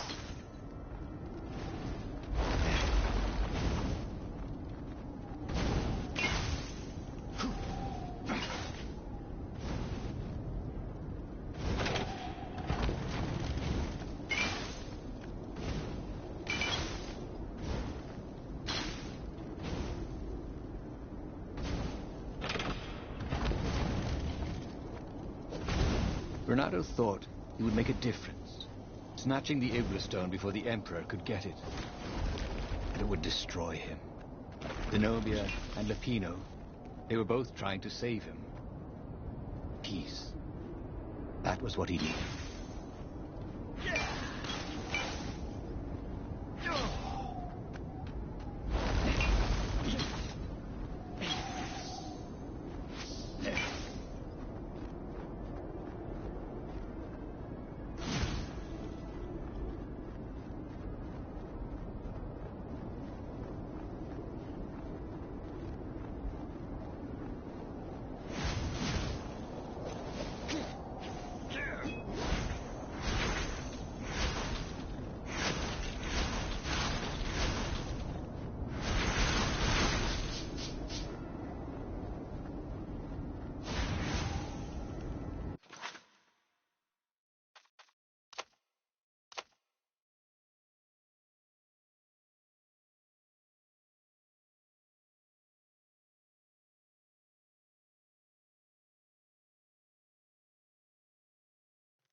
As the Farfarer landed at the foot of the mountains, Renato was surprised to find Lupino there.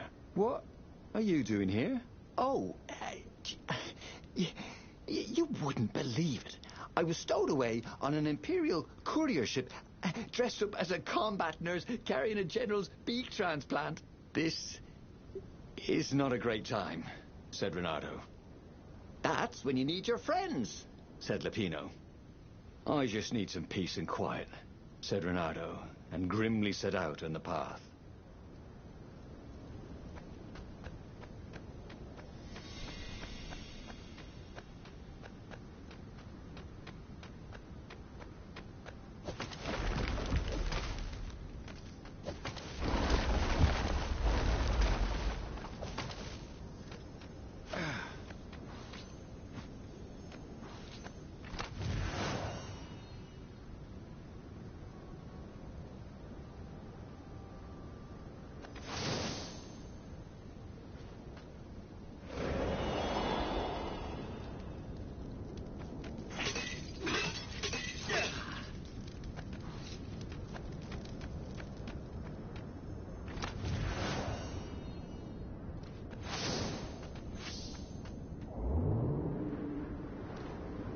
The platform used a hybrid propulsion system fueled by anti-gravity and wishful thinking.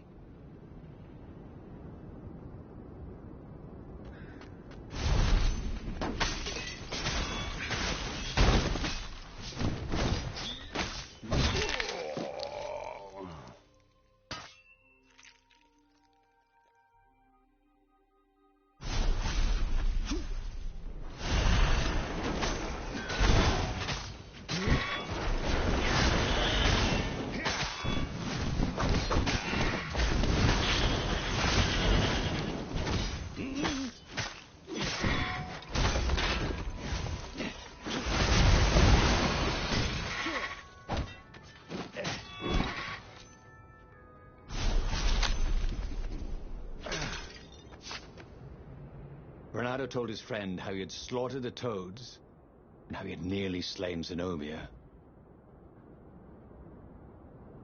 A terrible burden, this Iblis stone, Sympathized the rabbit. Yeah, but I need it for the rebellion. do you now? You know, you're a pretty fine fighter before you were wielding a demonic decoration. Oddly, the sword wasn't whispering at him to kill the Pino. Up ahead in the mountains, there was a peaceful spot. If he could rid himself of his burden anywhere, it was there.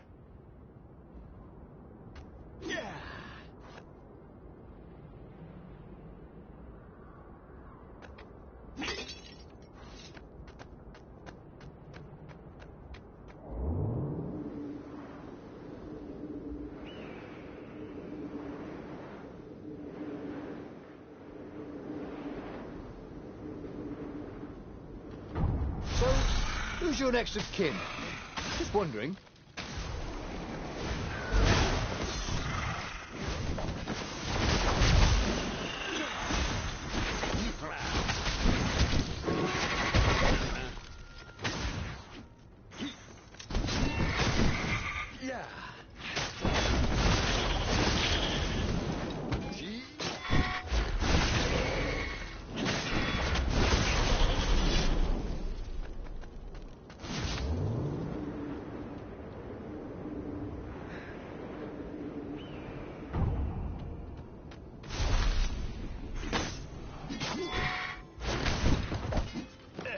Truth was, Renato really liked the sound of a sword made in the air.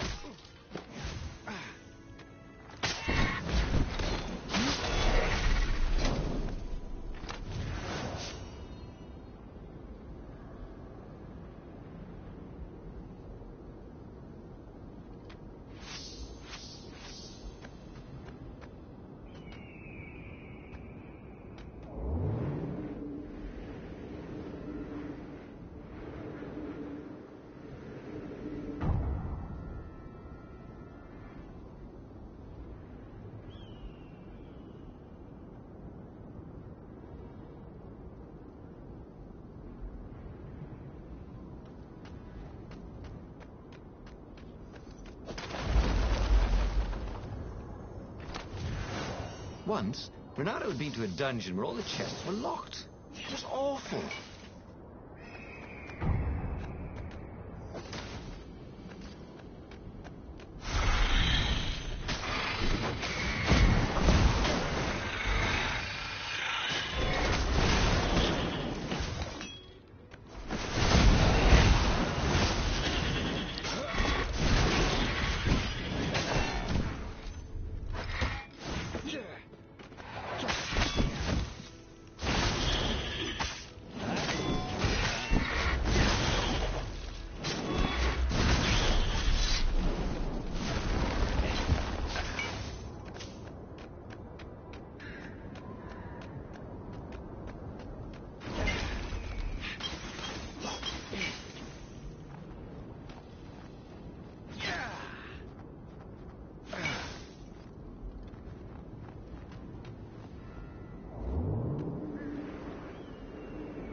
Ronaldo thought he would make a difference, snatching the Iblastone before the Emperor could get it.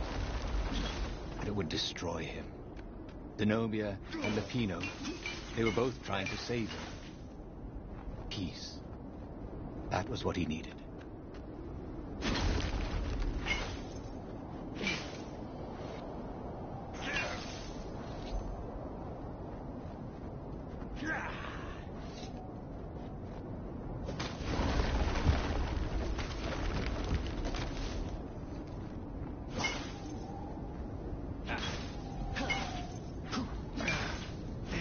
His mother never let him wave his sword around at home.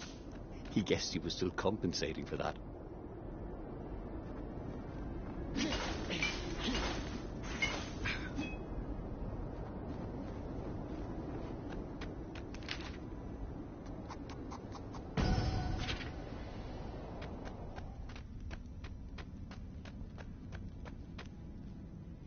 So much for peace and quiet.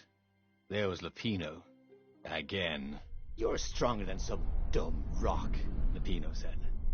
Let's just bury it, and no one will ever find it again. Bernardo could feel the spirit energy of all those dead ravens inside him, pecking away. The rabbit was right. He tore the Iblastone from his gauntlet and threw it into the hole Lupino had dug. Stone was silent, probably sulking. Now whoop those Imperials, said Lupino. Are you coming? Ah, no, I can't come with you. It's my old injury, you know. Recently, it's been acting up terrible. I'd be no use to you at all. So Ronaldo boarded the Farfarer alone. Ronaldo felt lonely on board the Farfarer. How could his old friend Lupino, miraculously escaped from the Empire, leave him to face the final battle alone? Well, he'd abandoned Lupino before, hadn't he? It was only fair. And, of course, he felt lonely. He'd given up the Iblastone and all the souls he fed it. Of course he felt alone. But he had done the right thing. It had been hard to do, but there was no better feeling than that. Zenobia would be so proud of him.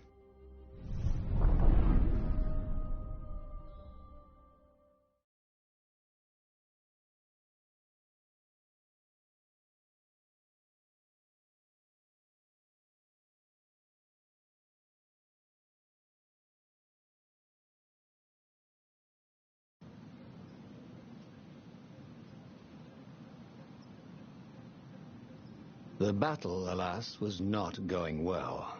He no longer had the stone, and he'd never gotten the core.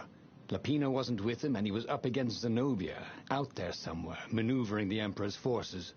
The rebels had been outnumbered from the start, and he still had that aching longing for the stone. But that is what it means to be a hero. He would fight his way to Zenobia. He would show her what he was capable of. Just him, with no diabolic accoutrements. He would win, no matter the odds.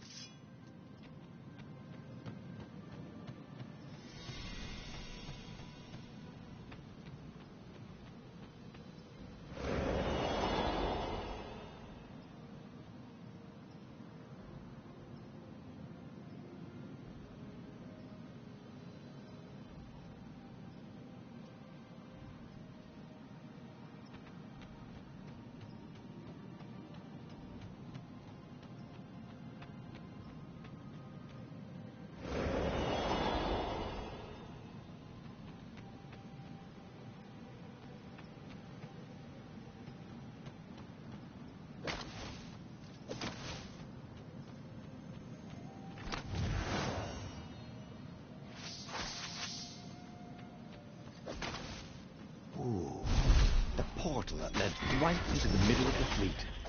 It was a glaring weakness in the defense.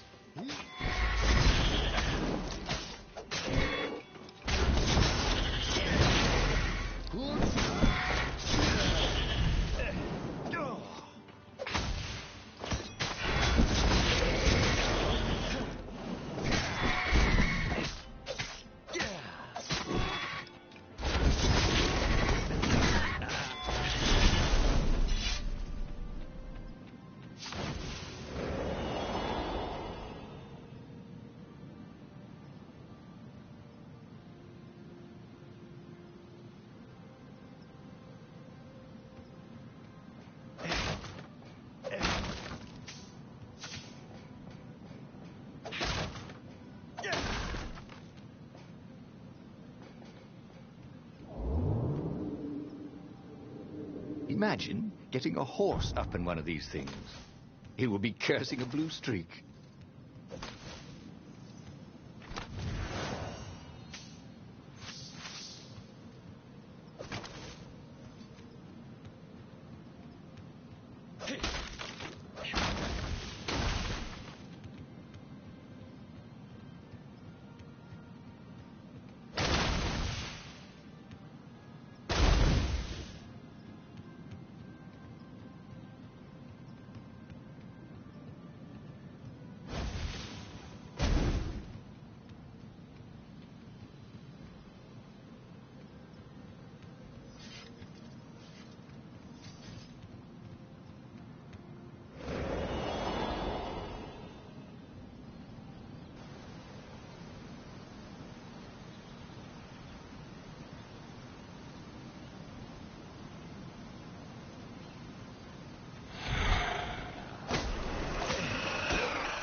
Say hi to gravity for me.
Felt hot in his hand. He could feel its secret power.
To everything, there is a season. He turned over and died.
That was it.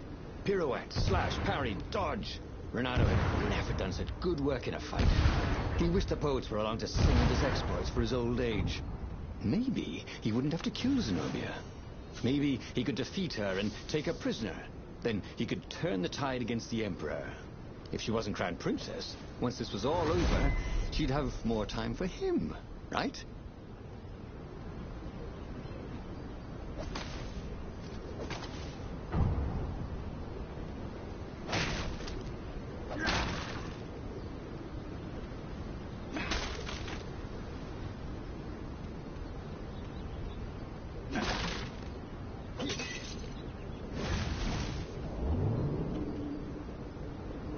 Good thing Renato didn't have vertigo.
My God. It's full of stars.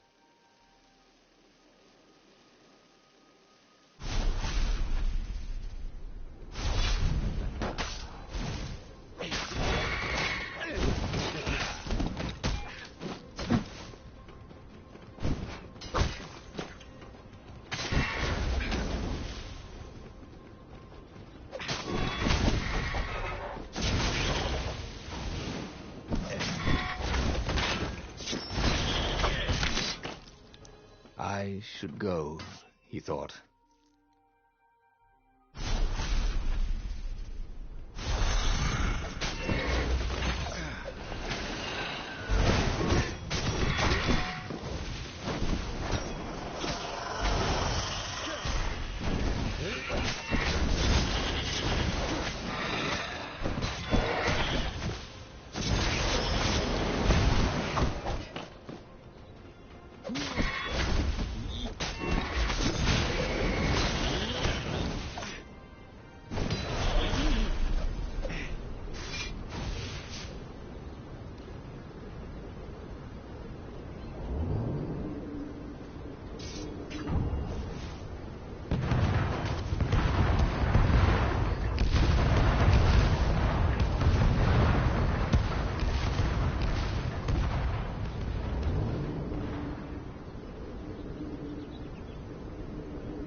Soon he'd confront the Emperor.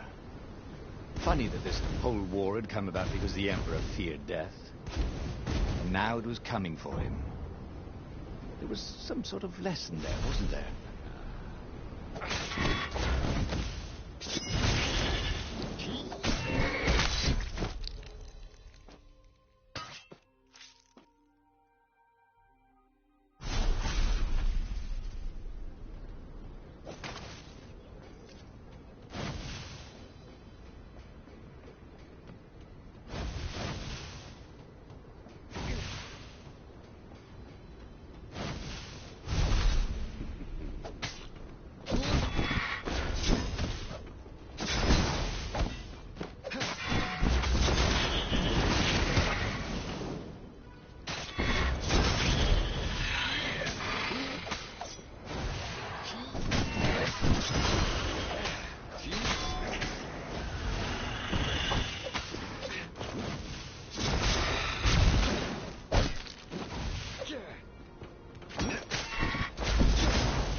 By some miracle, Renato fought his way to the Emperor's ship. He was exhausted, bleeding, but he'd found the strength to reject the stone. Zenobia came out of the ship. "Renato!" she shouted, and then she fell down and died. Lapino was behind her, wielding a sword that seemed to suck all the light out of the sun. "You idiot! You threw the stone away!" cried Lapino. "You said it was evil." "It hates sanctimonious prigs like you," laughed Lapino. "We're having a grand old time." Renato turned and ran. But no matter where he ran, Lapino jumped in front of him until Renato was cornered. That boy could hop. "You wouldn't do this to an old friend, would you?" cried Renato.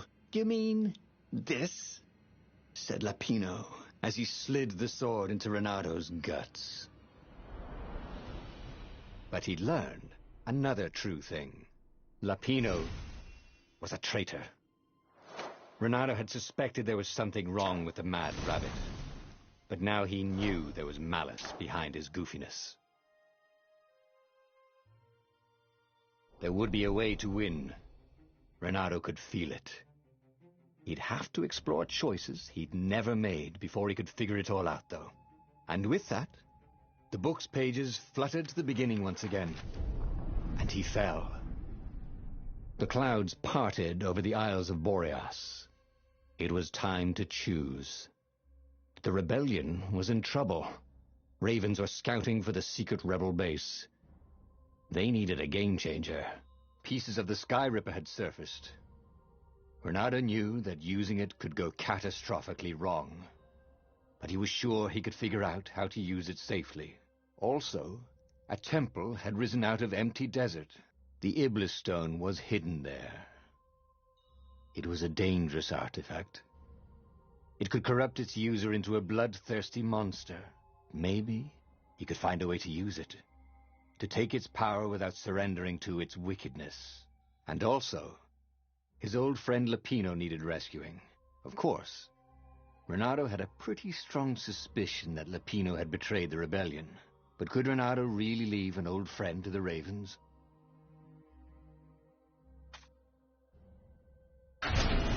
Every child knew about the Sky Ripper.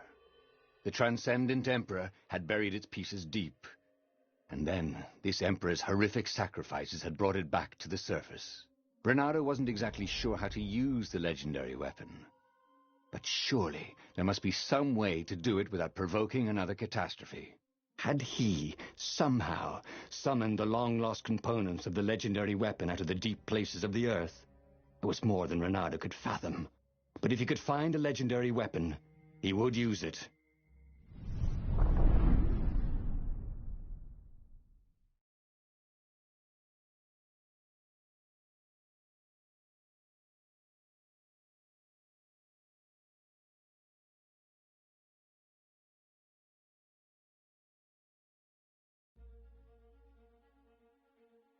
As he set foot on the island, Renato couldn't help feeling a bit curious. Was Lapino still waiting to be rescued? No. He was probably drinking champagne with the ravens. Did ravens drink champagne? Did rabbits? Renato felt oddly thirsty, come to think of it. Why had he chosen the Sky Ripper? Renato never made plans that required constant vigilance. He was a hero. He didn't think too much. He just went with his gut and hoped it all worked out. The Sky Ripper was a long shot.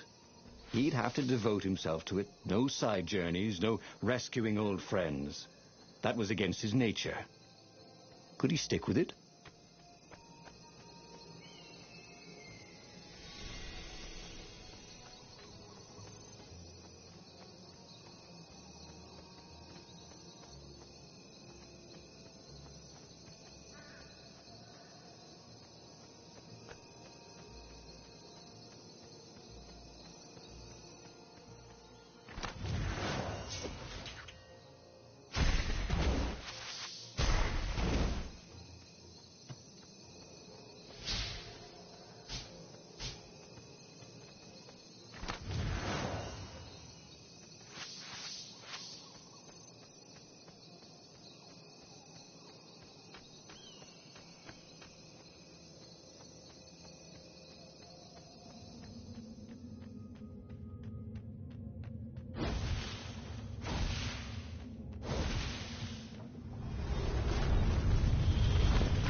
couldn't go sticking jewels in your gauntlet just anywhere. What if you dropped one and broke it? Luckily, there was a bench right here.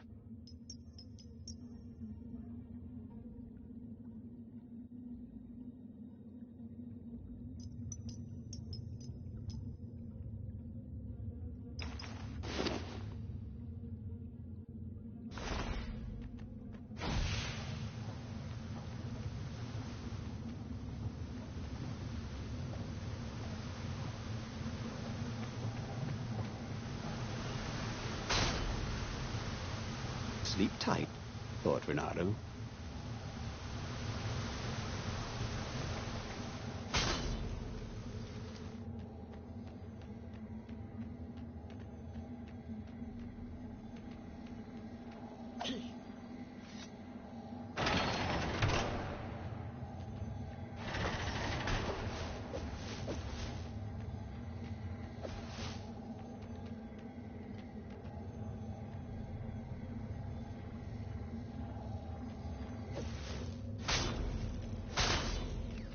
The people who had built this castle, did they even know what monstrous weapon lay hidden within their walls? The Sky Ripper could destroy anything it touched, or so the legend said. As the Transcendent Emperor had fought the Lost Gods, thousands of thousands had died. But Renato had been through wars. The only merciful war was a short one.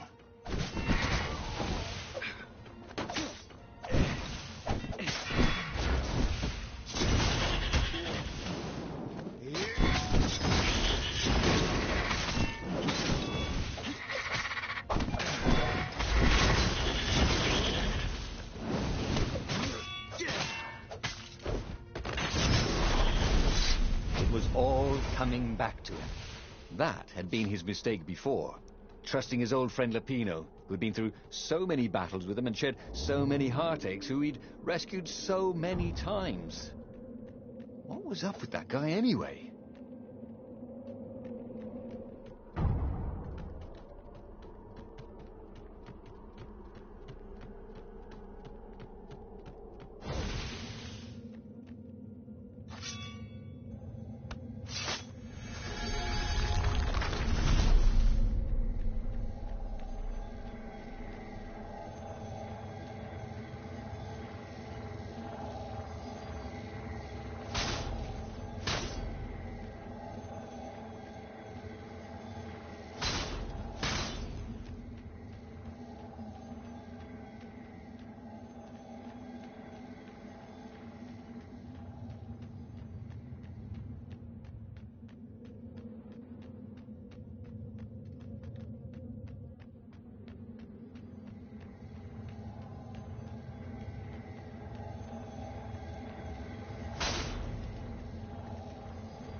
Okay, let's get this over with, and we can all go home. Well, not you, just me.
When I build my castle, thought Renato, all my gates are going to open with buttons, and all the levers will drop rocks at your head.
There it was.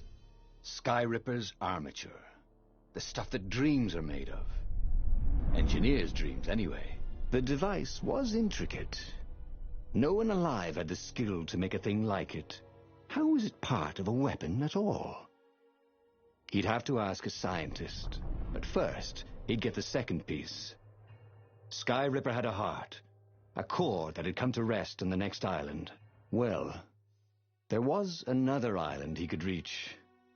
Zenobia had just invaded it with her father's Raven battalions. She must be encamped there still. But fighting Zenobia now, that made no sense at all. He'd already sacrificed one friend to get this armature, was it? He didn't need to hurry to face her. She would find him.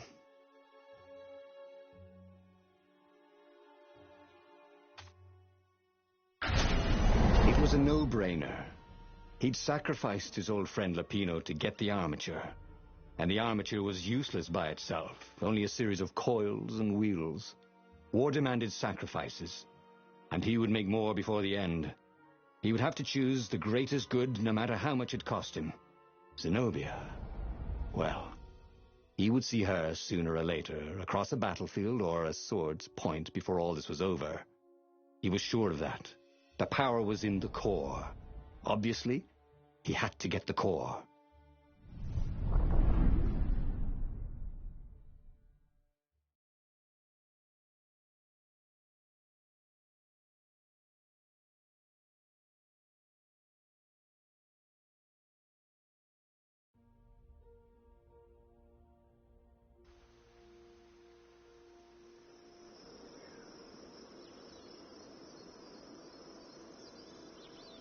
He looked up at the old trees around him.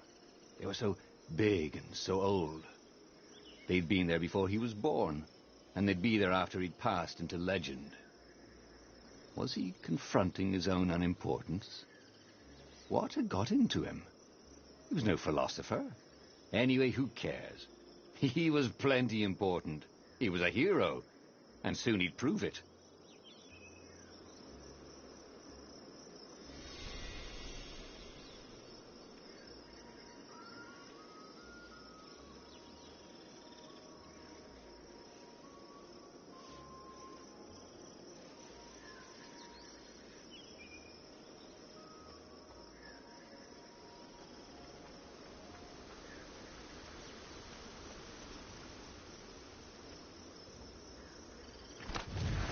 Odd that they never locked these things.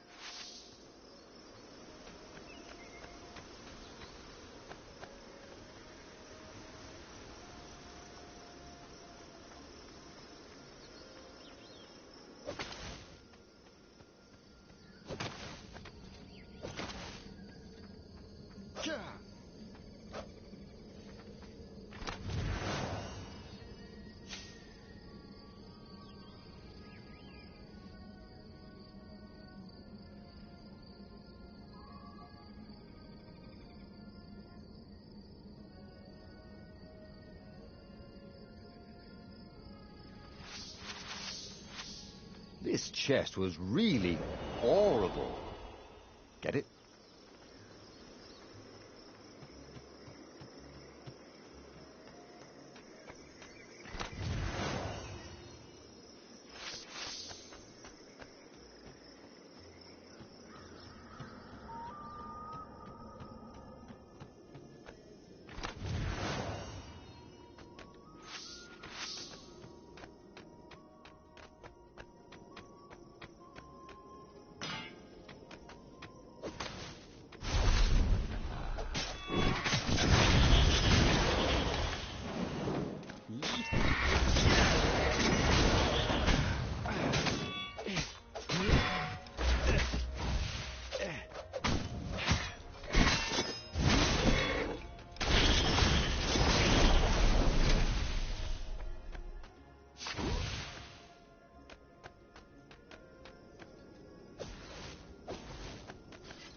The waterfall was spectacular. Well, you had to enjoy these things as they came. We passed this way but once.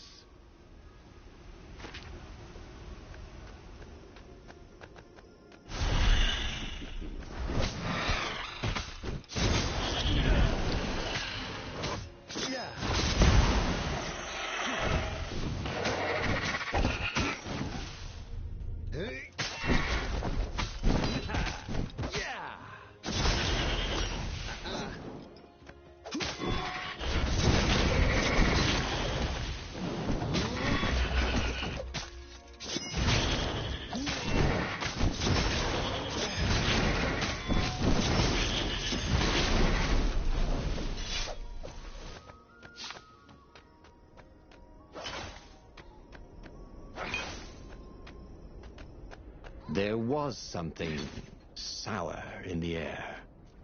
Like the earth had ruptured over something that had been fermenting for a very long time.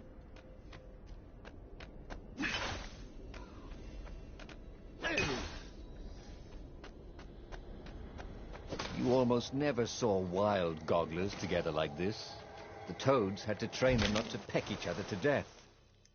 So these had to be imperial gogglers. That meant ravens were up ahead.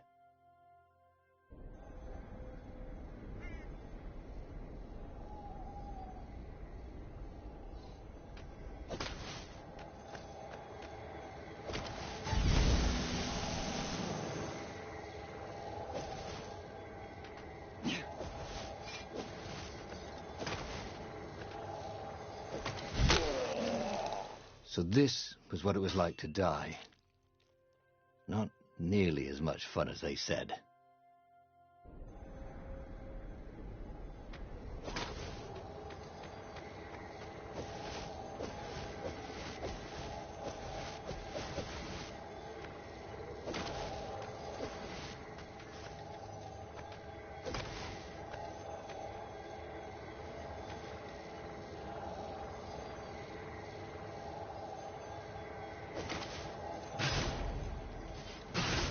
These things really slice like ham.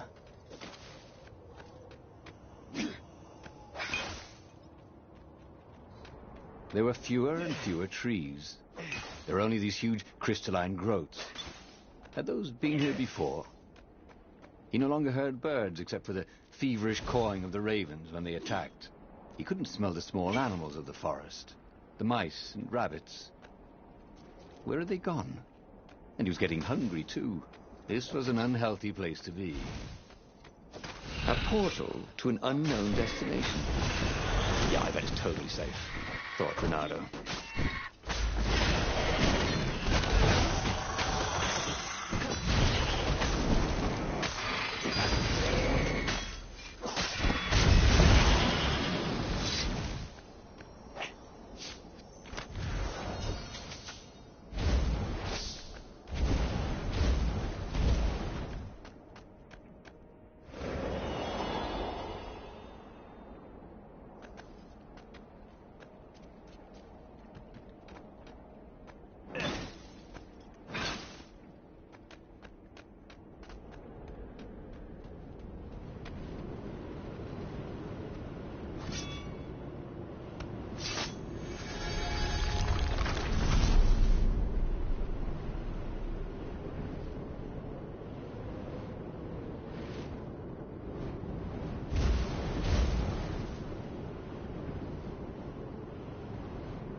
The thing about puzzles was, once you solved one, you knew how to solve it again. Puzzles had no, what was the word? Replayability? Renato wondered if you could design a puzzle that would be different every time you played with it.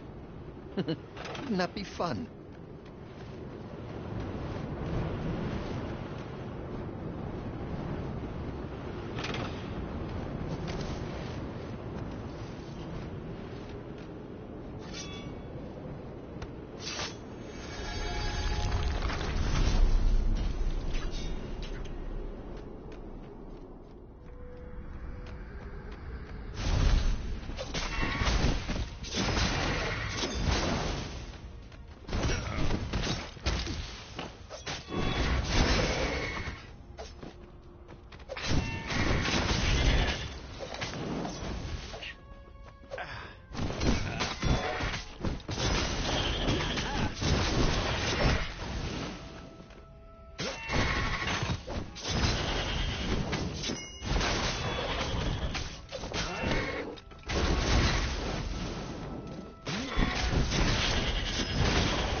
Touché, he said, and died.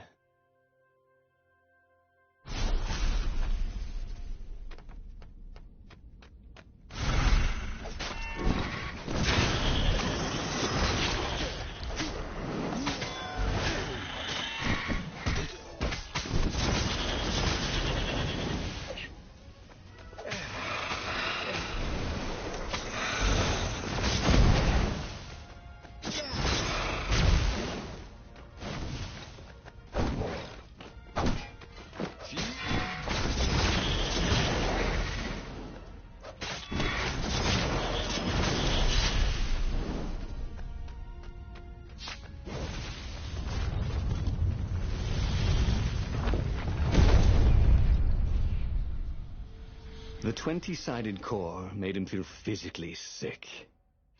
Once he had sneaked into a temple of the dark art, and he hadn't liked what he smelt and saw there. This felt like that. As quick as he could, he wrangled the icosahedron into the armature. The wheels began to spin, then glow. The sick feeling quickly spun away. Now he only felt sad. He had lost good friends for this war apparatus. Maybe Lapino wasn't such a good friend. Yeah, that made him feel better. He carried his prize back to the Farfarer. Now he had to make his next move. There was a key Imperial outpost on the Nexus. If this really was some sort of super weapon, he could use it to wreak havoc on the enemy. And if it wasn't, well, better to know that before the final battle. But maybe he should show it to some scientists first. There was an observatory on the Nexus. Maybe he should go there before he fired it. Renato had never been much of a student.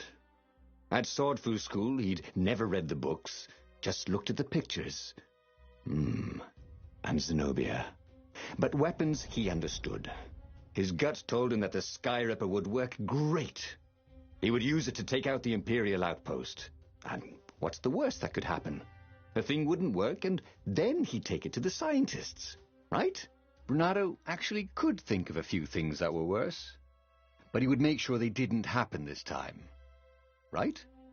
Exactly.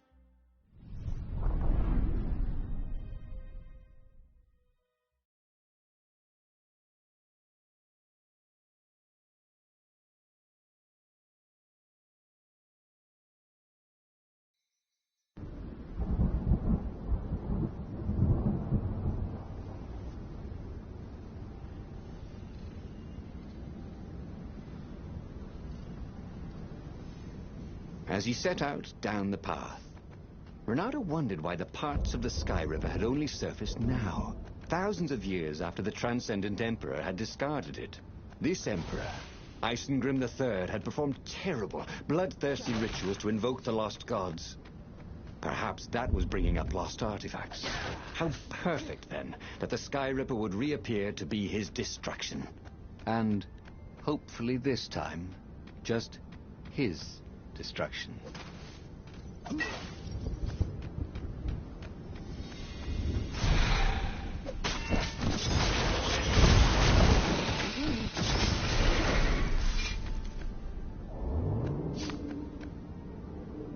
was an inscription. No spitting.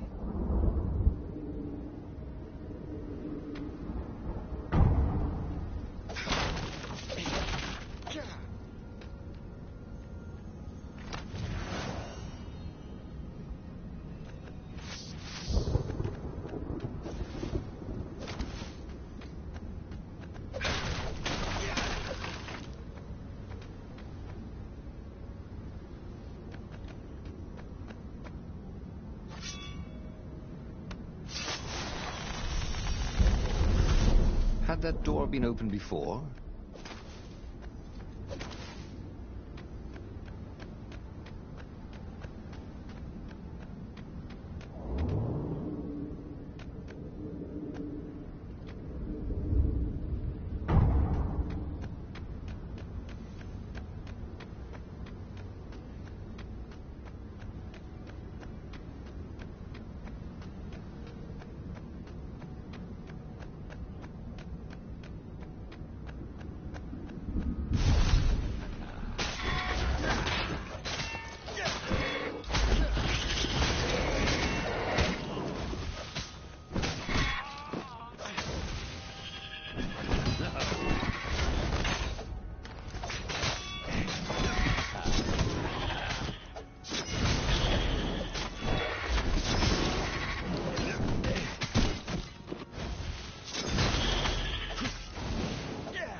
This one looked familiar. Had he lost this one in a card game?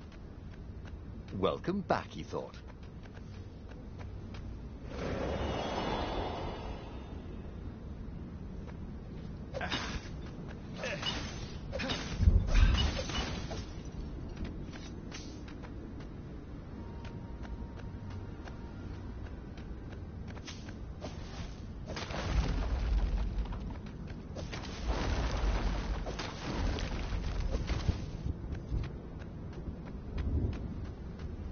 He was tired of slaughtering ravens.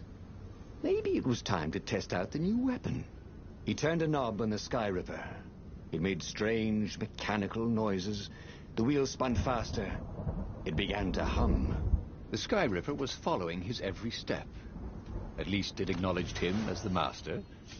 But there was no trigger. How was he supposed to fire it? Fire, he said. Nothing happened. Well, maybe it just needed to warm up. After all, it hadn't been fired in thousands of years.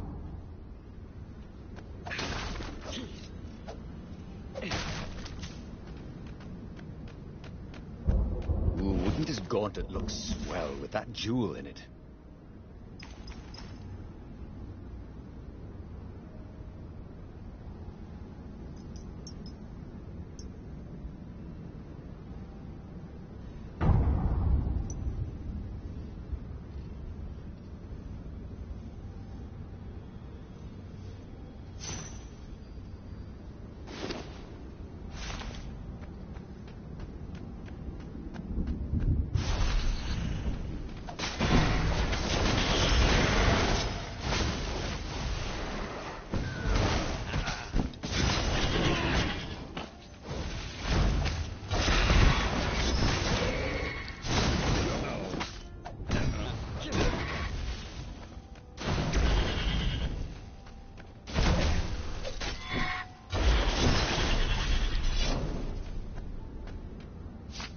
The Sky Ripper was making a whining noise now, and its wheels were spinning so fast he could no longer see them.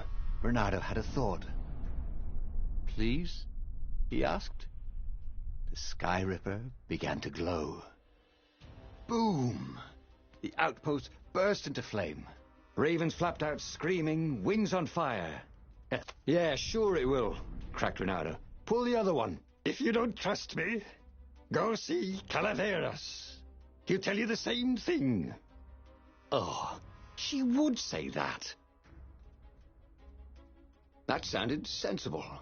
Why did she always have to sound sensible all the time? Oh, it was infuriating. Of course she would say that. He was supposed to hurry and bring the Sky Ripper to the Council so the rebels could actually win the war. But what if she was right? Damn it.